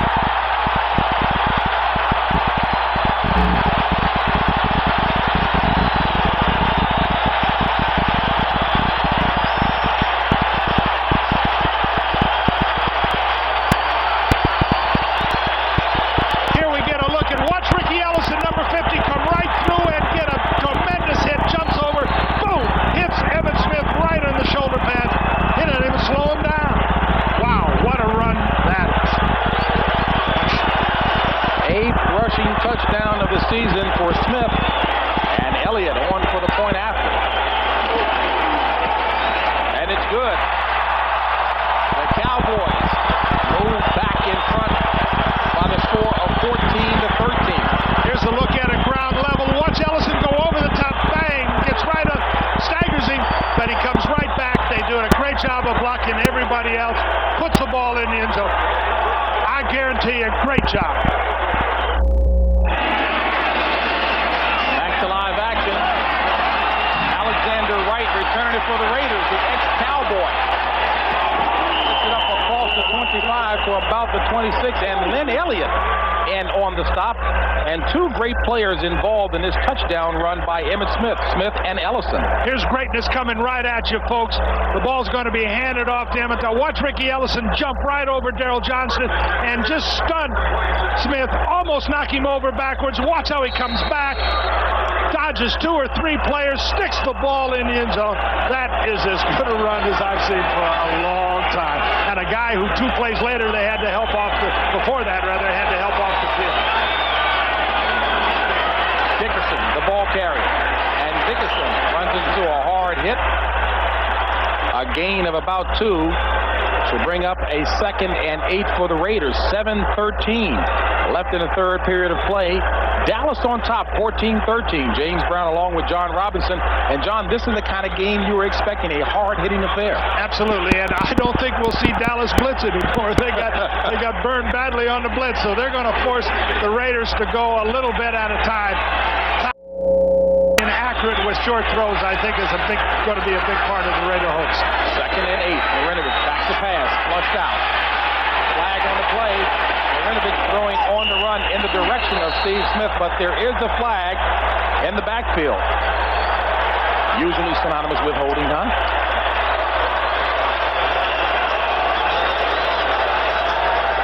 Now, what do you think Darryl Johnston lost? I'll tell you who he lost. He lost Ricky Ellison, who jumped right over him. He said, "Is that guy in my shoulder pad?" 68 of the offense. 10 yards, repeat, 2nd down. So I've lost my head, and if you can find that number 50 that jumped over me bound down there somewhere. He's got a pinched nerve, and they're trying to rub it down inside. That's, shoulder problems usually are pinched nerves, and I'm sure that's what he's doing there. I thought they had improved surgical techniques. I know he had a bad right shoulder, but boy, what a gruesome way to put it back in place. Bruce Wilkerson, the guilty party, on that last holding play. 2nd and 18 for the Raiders. All back at the 18. Haley with the pressure on Marinovich, incomplete. Now that graphic illustration right there of what Haley has been doing thus far for the Cowboys. A lot of quarterback pressures.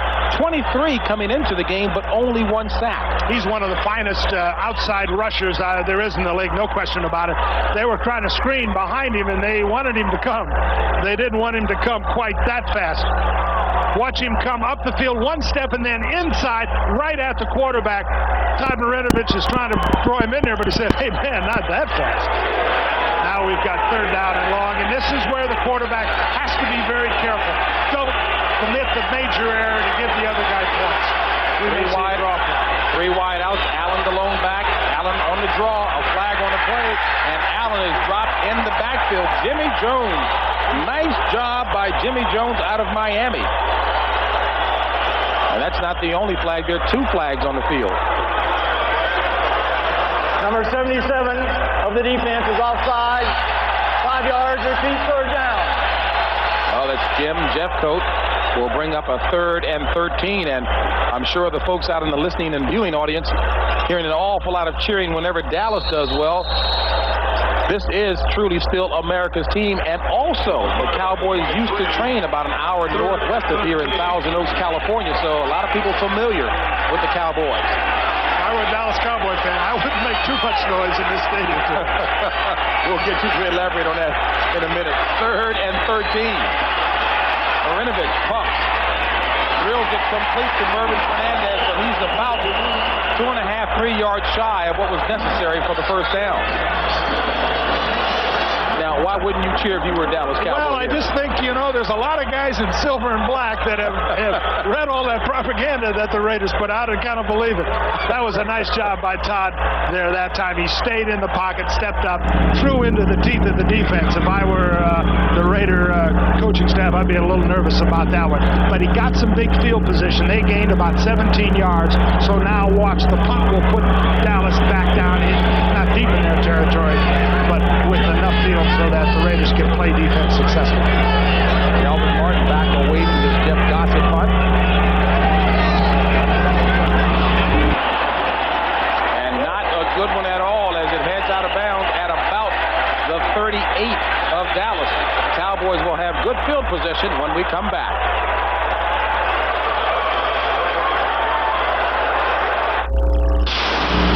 It's hot. It's spicy. It sizzles. It's the new hot-looking, hot-blooded Ford Ranger. The 1993 Ford Ranger. It's the hottest thing to hit America since the chili pepper. Sounds like a high-tech camera, but beautiful pictures of translation. 1st and 10. Cowboys ball marked at the 45.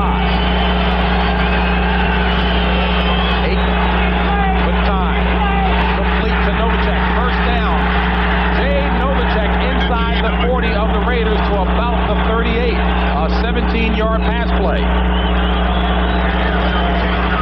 We're going to look look at the tight end coming across the middle. As soon as you get the ball thrown to the wide receivers, then linebackers have to take the tight end. They're playing zone, and they just get him in the crease of the zone. Safety man Eddie Anderson has to come up to make the tackle. A couple of completions to your wide receivers does wonders for your passing game. All of a sudden, you start getting double coverage. The Raiders are look like a double coverage team. Out of the I formation on 1st and 10, Emmitt Smith. Smith ahead for only 2. Will bring up a 2nd and 8.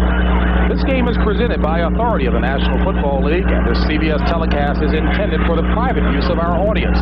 Any rebroadcast or other use of this telecast without the express written consent of CBS and the Los Angeles Raiders and the National Football League is prohibited. 2nd and 8 for the Cowboys. Ball marked at the 36 of the Raiders. It's a 14-13 ball game. Cowboys on top. Going up top. Incomplete at the last moment. Excellent defensive job by Lionel Washington. Intended receiver was Michael Irvin. Michael had him for a step there. He started up the field fast. It was bump and run coverage. Michael got by him, and the ball came up, but I think maybe the ball was up a little late. You see, he's open there, and he's got to wait for it. Great job by Washington of getting his hand in there. Receiver then lands right on top of it. Cornerbacks are taught, don't look at that ball in the air. Look at the receiver's hands. When those hands go up to catch the ball, try to stick your hand right in the way, and he did that time. Knocked the ball away.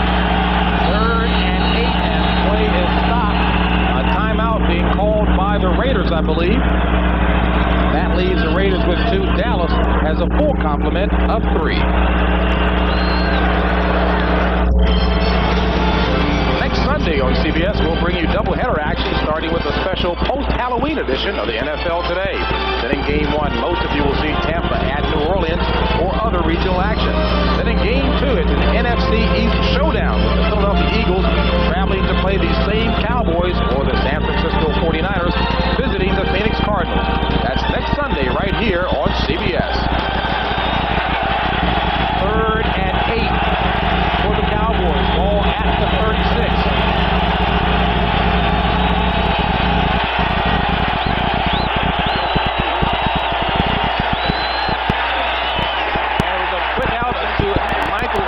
Incomplete. Great job by Andre Bruce that time. He got right in the throwing lane. They have worked that pass to Michael Irvin on crucial situations like this. They were just out of field goal range. If they could have got it to him, they would have been in field goal range, even if they didn't make the first down. Andre Bruce just turned around and got right in the lane, and you saw Troy Aikman have to throw the ball in the ground. Mike Saxon on for his 5th punt of the afternoon. Those numbers nowhere near his NFC average, a leading average of 45.3. That'll be hurt today.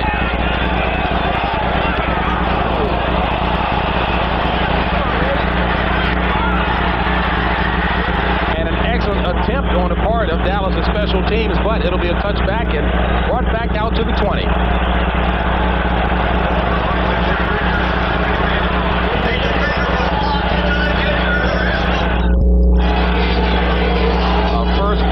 Missed extra point by the Raiders. The only difference right now, Dallas leading 14-13 with 3:44 left in the 3rd. And John, what do you think has to happen now? Big plays haven't been abundant.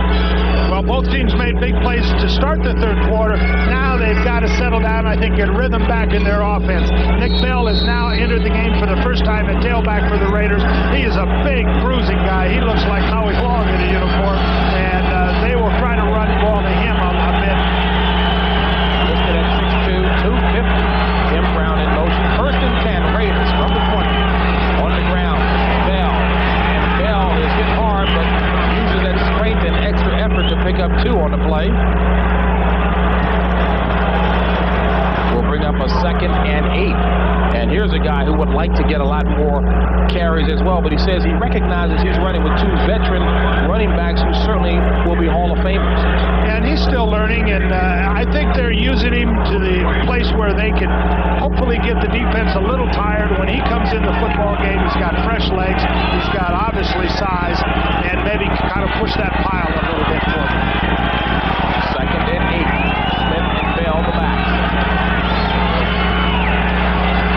Rinovich with 9. Now flushed out. Leon Lett is going for Rinovich. Do they call it an incomplete? I'm sure Lett is most upset, saying that he thought he had the sack.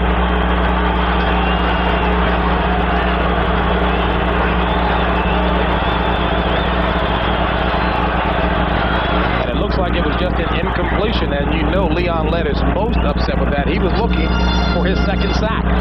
Here we're going to get a look at Lett come after this time. Rinovich looks a little hesitant to me. I'm not quite sure what he's doing with the ball. That's good enough pass block to give the quarterback time, but he just couldn't find anybody and has got himself in trouble that time. He's got to get back there, deliver the ball a lot sooner than he's doing. Lett wanted that second sack of the season, didn't get it. Incomplete as Marinovich threw in the direction of Ethan Horton. And the Raiders continuing to experience frustration on 3rd downs. They're 0 for 5 on the afternoon.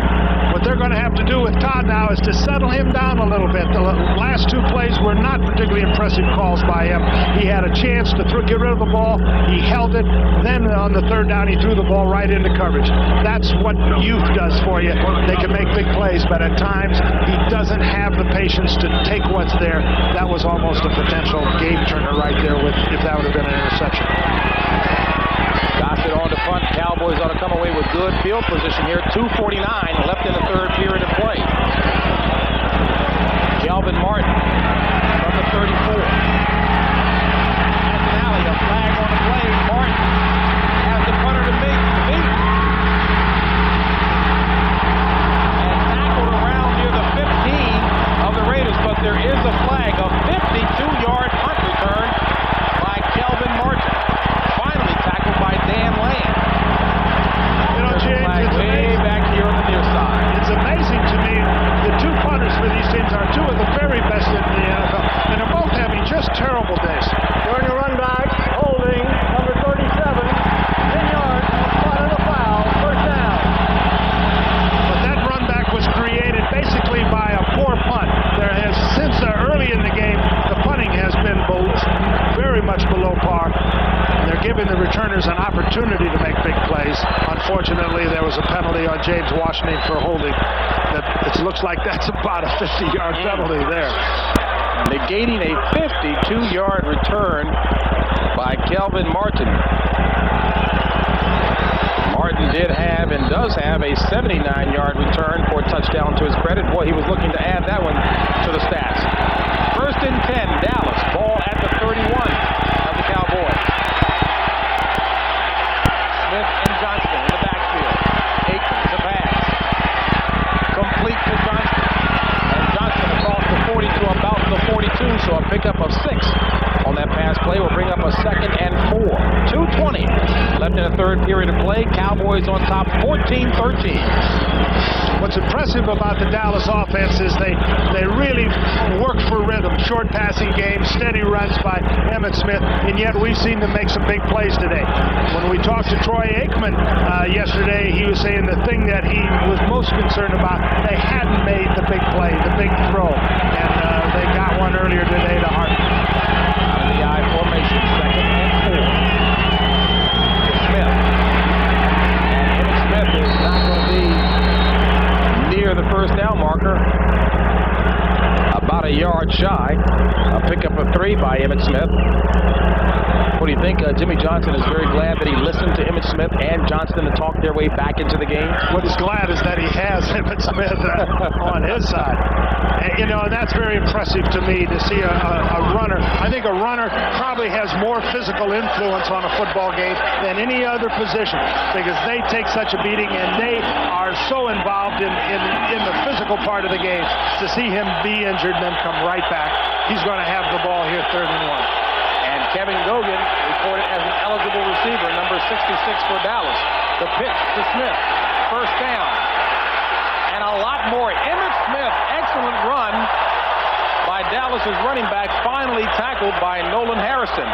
And that is the 20th carry of the ball game, and whenever Smith carries 20 times or more, Dallas, a perfect 20-0. Here's the pitch outside. You see Ronnie Lott fire through there, thinking the ball was going inside, misses. Now they're weak outside. Emmitt Smith makes the guy miss, almost turns that into a touchdown. If he'd have come down on the ground on balance, boom, he'd have been gone. Smith continuing his fine play on grass, 101 yards, 6th game on grass, his last 6, over 100 yards. First and 10. Aikman pumping. Incomplete intended receiver was Alvin Harper. Harper looking to the official for some help. Lionel Washington on the coverage. That was a double cut. Harper started outside and then was trying to go by Washington deep, and Washington just sat there and got in his way and destroyed the timing of the pattern. It was an excellent job by him. Like you said, hey, you got me deep once, you're not going to give me deep twice. Now, we also talked pretty candidly with Aikman about Harper and the kinds of difficulties Harper has been having. Aikman says it's more his confidence, but John, you think it may be just a bit more than that? Well, I think you get used to going to the key guys. Michael Irving is such an important receiver. You tend to go, you kind of forget about him, and then the guy loses confidence.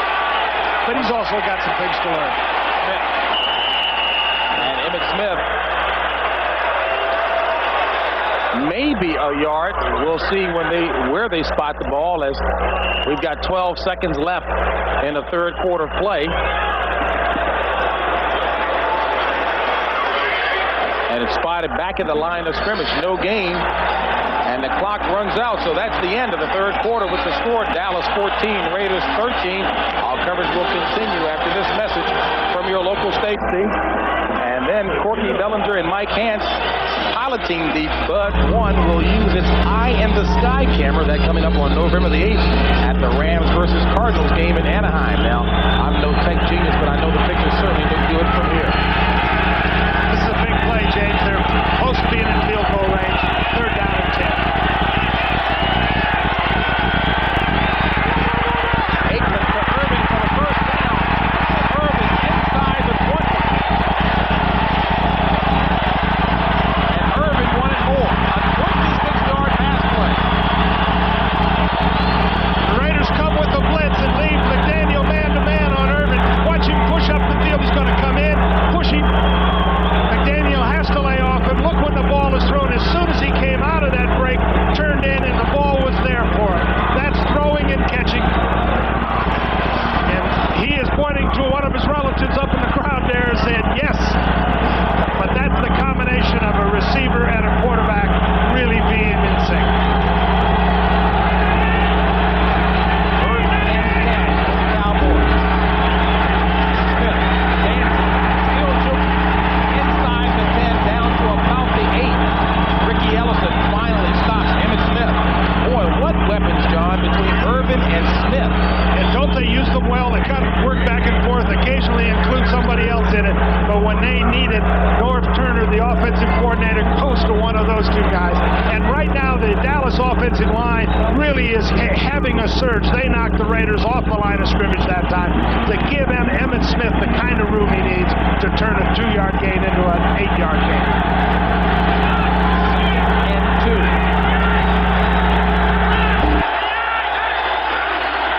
To the up back, Johnston. And Johnston stopped by Winston Moss. We'll see where they spot it. I think I saw a flag go in there, didn't I? Did you see a yellow flag go down? He threw it right in the pile. It'll take us a while to find out. Ah, John, good eyes. It's in there. Holding number 53 of the offense. 10 yards, repeat second down. That's on Stepnoski, and boy, John, with great eyes from way up here. Well, here we're going to get a look at a one-on-one battle, Washington and Irvin. That's two guys. That's a personal duel there. I'd say so. Not a lot of damage done there, though. A little more shoving and talking. And Irvin's looking over. See, look what he's doing to me, right? And Irvin prides himself on being pretty strong, but Washington not to be outdone. 2nd and 12.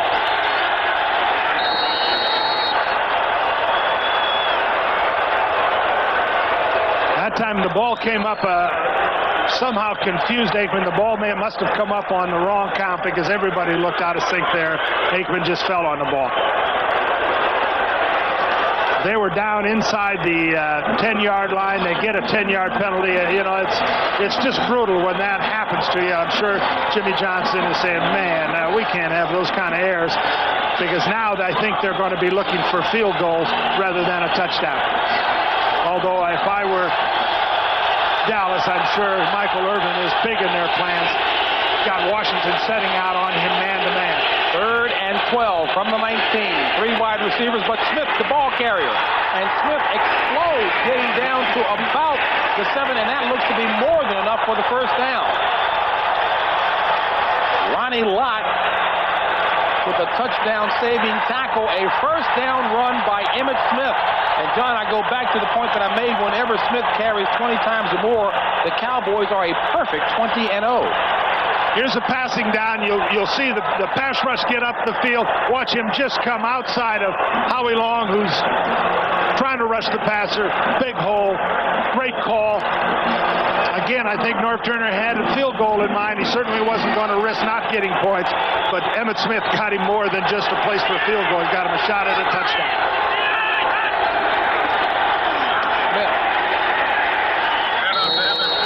And Emmitt Smith stopped by Aaron Wallace that time.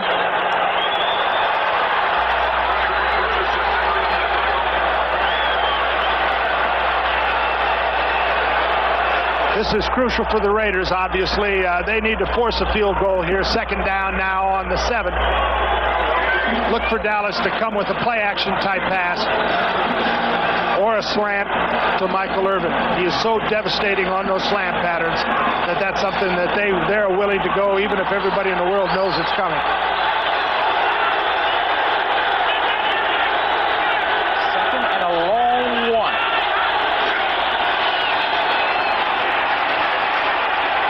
And there's a flag on the play.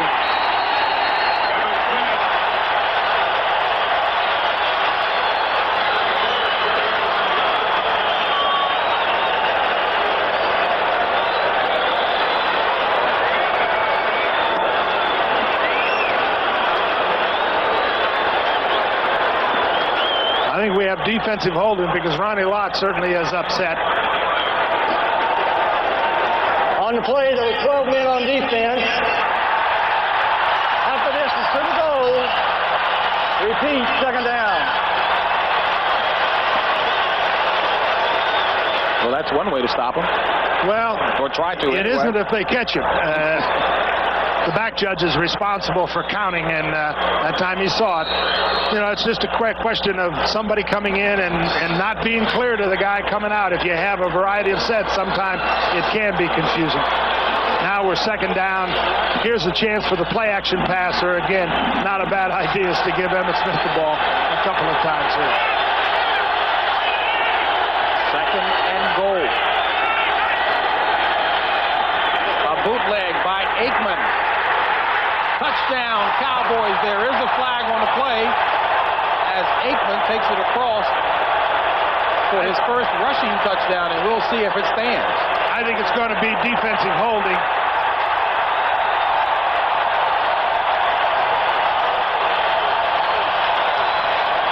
Holding, number 99 of the defense. Penalty is declined. Touchdown. Winston Moss, the culprit. Here we're going to see Winston Moss, 99 over there, just hold the tight end. It's a bootleg pass where he's looking for 84. Jay. And he says, hey, if you're going to hold him, I'm going to run and get in for a touchdown. Lynn Elliott on for the point after. And it's good. And Dallas expands its lead over the Raiders. This game summary is sponsored by McDonald's. Well, the Cowboys lead the Raiders 21-13. Total yards, Dallas 319, LA 151. And John, going back to what we mentioned at the top, how nice it is to have the weapons. You called it the jabbing weapons of one guy, the knockout of another. My goodness, Dallas certainly has those weapons to call on. They certainly do. And they do such a great job of using them, blending them together. Raiders will bring it out to the 20, and it'll be 1st and 10 for the Raiders at the 20. Well, again, we talked about the weapons that the Cowboys have at their disposal. What about the Raiders now in the final minutes of the game? What's necessary for them? Well, again, they're going to have to score twice. I mean, they're 8 points down, so they're going to have to move the football. But they've got to be patient. They've got to be willing to take the short passing game. I felt Todd Marinovich got out of rhythm a little bit those last couple of series, so he's got to get back into rhythm and be able to move the football and make first downs. Dallas's defense certainly has been doing a very effective job. They really have, and they have put pressure on Marinovich, and I don't think he's responded particularly well since early in the third quarter. 10 minutes left in the game.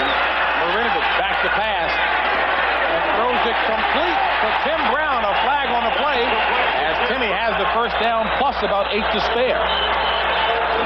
Well, he responded well that time. He went back and just got the ball to Brown, who has kind of disappeared in this game for quite some time. He was effective early, but then they've gone away from him. Defensive pass interference, number 31. Penalty is declined. First down. That one against Thomas Everett, ex-Steeler, making his second start for the Cowboys. You know, since early in the third quarter when the Raiders went right down and scored, returned a punt, then threw a touchdown pass, Dallas has really taken over this game and has been very impressive. 1st and 10 from the 36. Nick Bell, ball carrier. James, I'm really Big fella only picks up about 2, John. Go ahead. I am really surprised that they don't have Marcus Allen back in this football game because they need to make yards in chunks. Allen is the guy to come out of the backfield, and if they keep him in the backfield, can give them some added pass protection. But he can come out of the backfield and catch the football. It just seems to me that they need him in this game at such a crucial time, and I think Marcus is probably saying, I want to be in there. But why isn't he being used more? Well, I think they get in, you get into rotations and you say, well, it's this guy's turn, and you forget about those things perhaps a little bit. 2nd and 8. Marinovich back to pass. Escapes the tackle of Jeffcoat. Throws it over the head of Ethan Horton, and Horton didn't like the hit put on him by Isaac Holt and lets him know it in no uncertain terms. Well, it was a late hit by Horton on Horton, and Isaac Holt is lucky he didn't get called for that one. We're scrambling now. Horton's trying to work his way inside. The ball's thrown way over his head. Now you see Holt just measure him and take a shot at him. That was not a legal shot. Probably should have been called. But you know what? Holt, smart. Not trying to keep it going. Well, Marcus Allen, as you have been indicating, John, should have been in there, is in there now. But for blocking purposes, and fumble. Recovered by the Cowboys. It looks like Leon Rick. First fumble recovery of the season for Leck.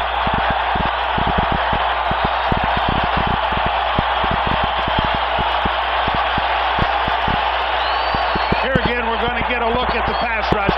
Both defensive ends are up the field and closing in. Watch Haley close in on him. Again, force him out. He doesn't get the sack. Tolbert gets the sack, or Jeffcoat on that side. And I think Haley should get half of that sack because he's the guy that collapsed the pocket, forced the fumble, or forced Marinovich to step up, and then Jeffcoat got the fumble, the sack and the fumble. That is the first turnover of the game. Again, Raiders went to 3 straight passes. They needed to stay in some sort of balance. We're going to see Emmitt Smith for about 5 minutes here. This is the first of the 5 minutes. Emmitt Smith fumbles the ball. And the indication is that Dallas has recovered, and that is something you don't see Emmitt Smith do too often. As a matter of fact, he told you why he doesn't do it very often. Well, in high school, his high school coach, I guess, he's really embarrassed him once after a fumble in front of the whole team, and he's kind of remembered that since then. Here we see him come right down the middle. This is their lead draw that they run so often. Emmitt Smith gets in there, a hand just comes in and knocks the ball loose, surprises him a little bit. I think he thought he had a big game going there, and just got the ball knocked loose. Big Nate Newton fell on top of that one. On second down, Aikman. Is it caught? Complete. It is indeed. Alvin Harper, forward progress. Should have him inside the 30 to about the 29. 7:46 and counting left in the game. Dallas on top, 21-13. Well, Dallas is just inside field goal range now. Lynn Elliott has not been particularly effective. They're sitting third down. A field goal puts them, up where the Raiders would have to score 2 touchdowns to win. I'm sure they will again start looking at that clock. Offensive coordinators and head coaches say 7 minutes, boy. We want to run that clock down. Let's see what they do. 3rd and 7. Need to get to about the 21 for the first down. Aikman sacked by Anthony Smith. He didn't have what he wanted. He got man coverage that time, and nobody was really opening. I think he did a nice job. He kept them in field goal range. The fact that he ran forward gives them a shot at a field goal, and a field goal is a huge play here.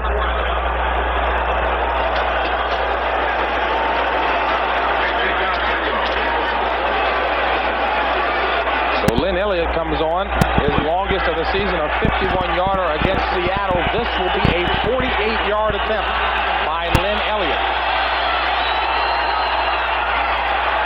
And it's no good. And you mentioned, John, he's had some difficulty.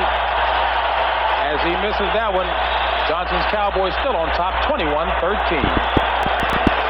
Of the National Football League is sponsored by Oldsmobile, the power of intelligent engineering. Payne Weber, we believe our most important investment is an investment in relationships. And by Pennzoil, America's #1 selling motor oil for performance, protection, and quality.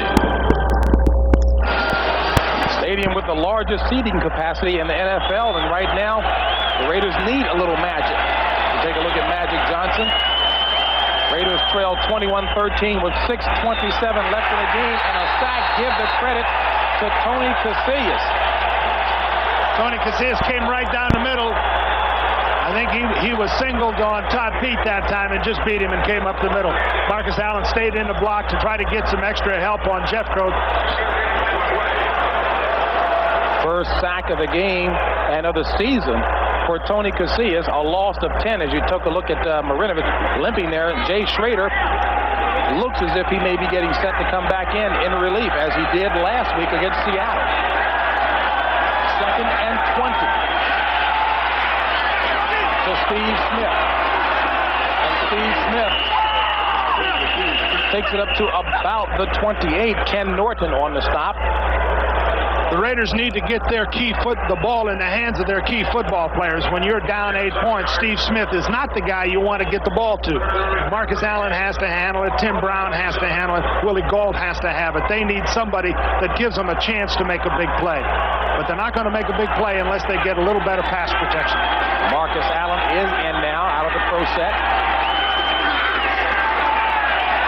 Marinovich. Flag on the far side of the field, incomplete pass. And there is a flag on the far side of the field. There is no play before the snap. Number 68, false start, 5 yards. It's still 3rd down. And that's Bruce Wilkerson, left tackle out of Tennessee. Well, that's a play that Dallas would like to decline. You don't have a choice because the infraction happens before the ball is put into play, so it's an automatic penalty. The 2 outside pass rushes, Haley and Jeffcoat, have just become dominant in this game. The Raiders are keeping extra. They're keeping Marcus Allen in the block, which takes a big part of the receiving core out of the game for them. They're really operating with 3 receivers down the field. 3rd and 17, and Haley is offside by a mile. Free play for Marinovich, and broken up nicely that time. Give the credit to James Washington. Well, there was a pass interference, clear pass interference down the field that didn't get called. showing fouls. Number 94 of the defense is offside. Number 68 of the offense is holding. The penalty is offset. Repeat, third down.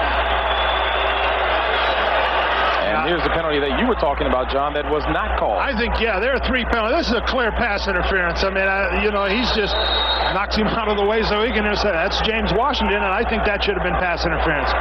The Raiders have been intimidated by this Dallas pass rush in the second half, and that surprises me a little bit, really. I thought it might be the other way around. 3rd and 17. Marinovich with all kinds of time. Complete to Marcus Allen, and Allen, no, he drops it. And he would have been at least 10 yards shy of the first down anyway. Time is of the essence. 4:50 left in the game here. Right now, let's swing it back to New York and Greg.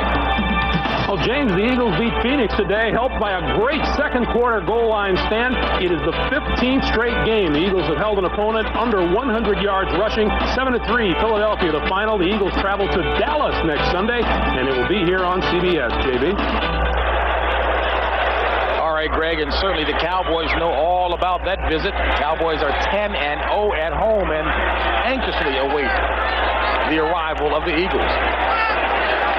Jeff Gossett on the front for the Raiders. Kelvin Martin from the 33.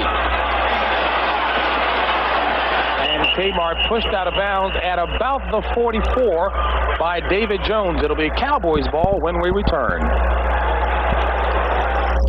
Aikman having fun today, as he did earlier this week, participating in a music video by the country group Shenandoah.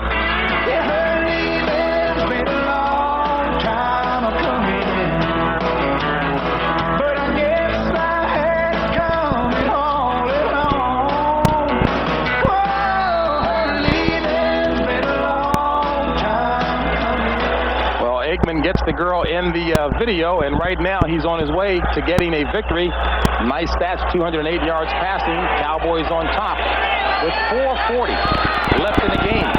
Smith, the ball carrier, and Emmett Smith up near the 45, a gain of about 3 on the play, 4:32 and counting. The thing that impresses me so much about the Dallas offense, and in fact the Dallas team, they use their weapons very well. They're so well balanced offensively. When they give the ball to Emmett Smith 20 times or more, as you pointed out, they are 20-0, I think, with that. And that means they're balanced. They are a balanced offensive attack. Norv Turner, the offensive coordinator, has just done a fabulous job of getting the best out of the weapons that they have. They play defense. I think their defense improves each week. The Raiders only have 56 yards in the entire second half, where Dallas has over 170, and that's been the story. Emmett Smith, 26 carries for 123 yards, and his career high in carries, 34. And I'm sure Emmett Smith would love to get near that. He says, I guess, John, as is the case with most backs, most great backs anyway, they get better late in the game as they carry more. Absolutely, and they get stronger, they get more confident, and they get a sense that they are dominating the game and that they can take the game over personally. Raiders with 1 timeout remaining, Dallas with 3. 4:32 left in the game. 2nd and 7. On the ground again, Smith.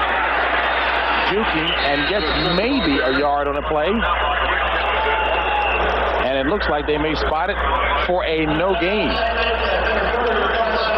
Next Sunday here on CBS, it's doubleheader action, starting with a special post-Halloween edition of the NFL Today. Then in Game 1, a lot of you folks will see the Buccaneers and Sam White's take on the New Orleans Saints or other regional action.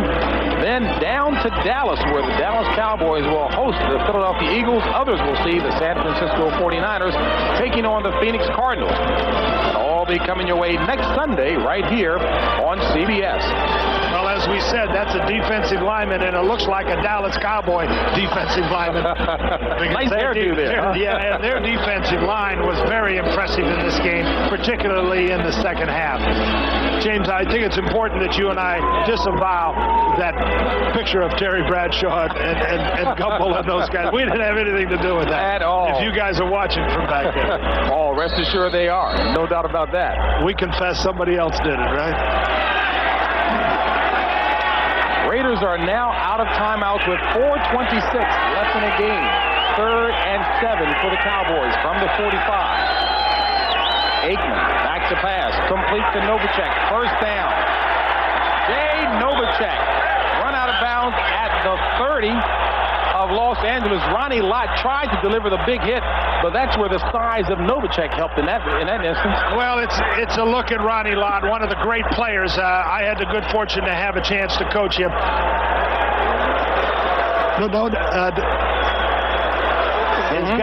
He has got the outrun, beats the linebacker. Ronnie Lott comes over and makes a big hit on him. Ronnie Lott, even in defeat, is still willing to play at his very best. Now, I got to teach you. What was that guy's name again? Novacek's going to have to change his name because I can't say it. We'll just call him 84. That'll work for us. That works for me. On the ground again, Smith. A gain of maybe 3. The Raiders have no timeouts and very little hope now. This will go to the 2-minute warning. I think it's a great win by Dallas. You know what impressed me the most about this game? It seemed when things were bleakest for Dallas in the 3rd quarter, the Raiders make a big punt return, go get a big touchdown pass. Both the fullback Johnston and the tailback Smith are hurt. They're coming out here. This stadium is alive. Dallas responded immediately. 2 big plays, puts them down inside the 20. Here come the 2 backs back. It was all Dallas from then on. That was a big, big thing for Dallas, and I'm sure big for their pocket. Well, again, going back to your theme at the top, like any good boxer, they responded. Smith responding with a touchdown run. Emmitt Smith, 9th rushing touchdown of the season for Emmitt Smith.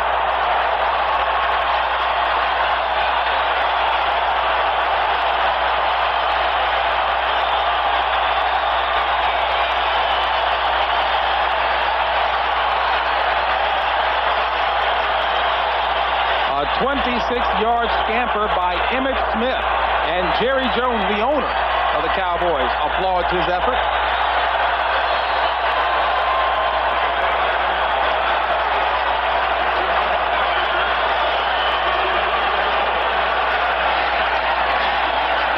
Lynn Elliott on for the point after. And Elliott boots the Cowboys out even further in front of the Los Angeles Raiders. Well, Jimmy Johnson was concerned that his team might be distracted coming in to the Coliseum. No way. Well, here's a look at the last touchdown run. The Raiders are all locked up there man-to-man. Emmitt Smith is just going to come off tackle here, pops the line of scrimmage, and there's nobody in the secondary. Here you see the lane. The fullback blocks Ronnie Lott. The Dallas offensive line has just dominated the Raiders, and this is the final play. Here we get a look at ground level. Look at the number of blocks that are being sustained. People still on blocks. There's just nobody to pursue Emmitt Smith. He pops loose.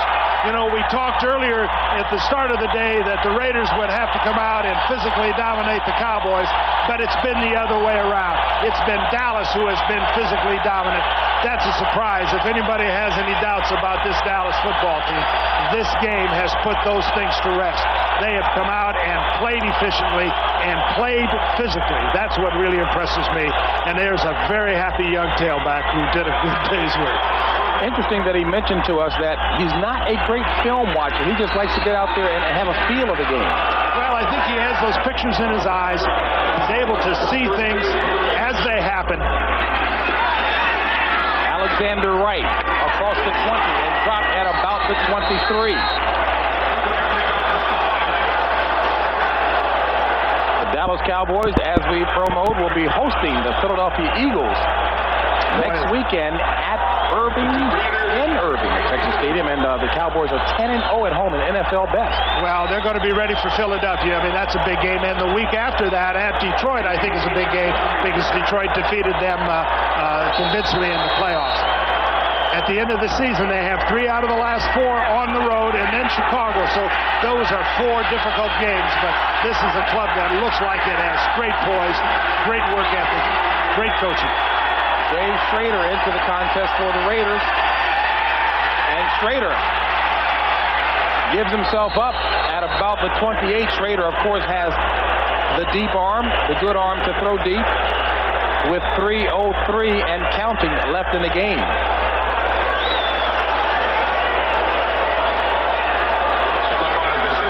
again with no timeouts as Emmitt Smith looking for maybe some Dallas faithful, and there are a fair number of them here. Incomplete intended receiver was Ethan Horton. Here's a look at Jimmy Johnson. Now, this man has done absolutely a fabulous job for this team. He came in, basically changed the entire organization, went out and got his own type of football players, has improved dramatically. They were 11-5 last year. Now the only thing that is ahead for them is a shot at the NFC Championship or perhaps the Super Bowl. 46 trades in 43 months for Jimmy Johnson. I'd say he was looking to change it. And Schrader nearly intercepted that time by Gant. Kenneth Gant was in front of Timmy Brown, the intended receiver. Well, going back to your point about Jimmy Johnson, he really paid you a compliment in indicating that you gave him the best advice that he ought to keep in mind coming in his first year. Well, he came to practice, at Ram Camp one day and asked, what do you think about going to the league? What should a guy do? And the only two things I could think of to say is, A, hire the coaches that are going to be loyal to you. Bring guys from Miami if they're the guys you like, and make sure you have the power over the player personnel. Fourth down for the Raiders. Schrader throws it short. And with 2:35, the Cowboys will take over in excellent condition and field position again. Ross Perot reveals the reason why he originally dropped out of the presidential race. He blames Republican dirty tricks. That's tonight on CBS. Then it's the CBS Sunday movie Women of Windsor, a new motion picture for television based on the true story of the glamorous, often tumultuous lives of Diana Spencer and Sarah Ferguson. That'll be coming up tonight on CBS. Today's game was produced by Bob Monsbach, directed by Larry Cavallina. NFL Today was produced by Eric Mann and directed by Duke Struck. The Pumpkin was courtesy of Amy and Rob Greenbaum. And the senior producer is Ed Gorin. Many thanks to Gary Lynn, Steve Kleinfeld, and Sean Gerchikov.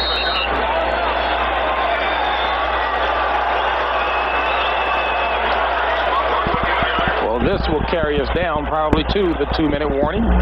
Jerry Jones, just as active and involved as any excited owner. These two franchises, the Raiders and the Cowboys, have done about as much in terms of willingness to take risks to try to improve their football team. Al Davis has long been known for a man to do anything really to try to improve his football team, and these guys certainly have learned from him. There's Al Davis, second from the left, in the middle, I guess you may as well say.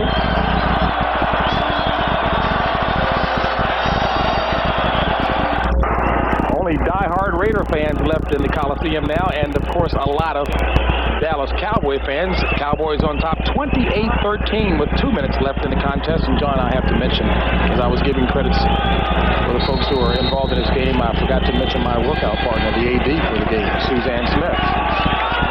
Can't do that.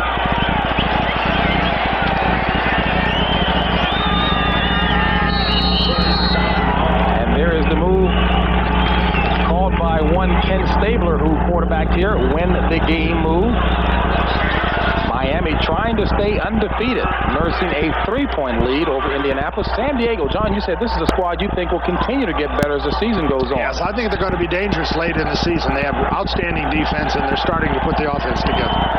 And the Patriots hoping to come up with its first win, their first win of the season.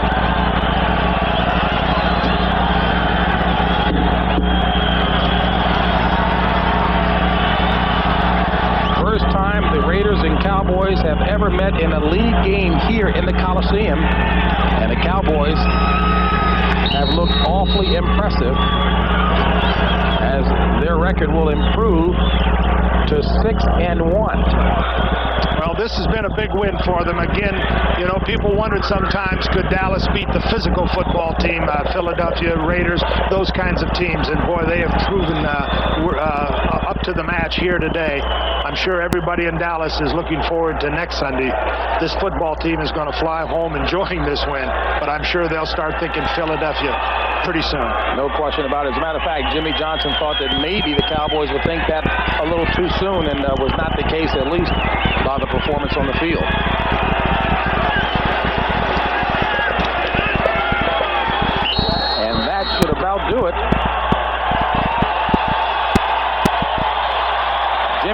Dickerson improves his record against the AFC to 7-4.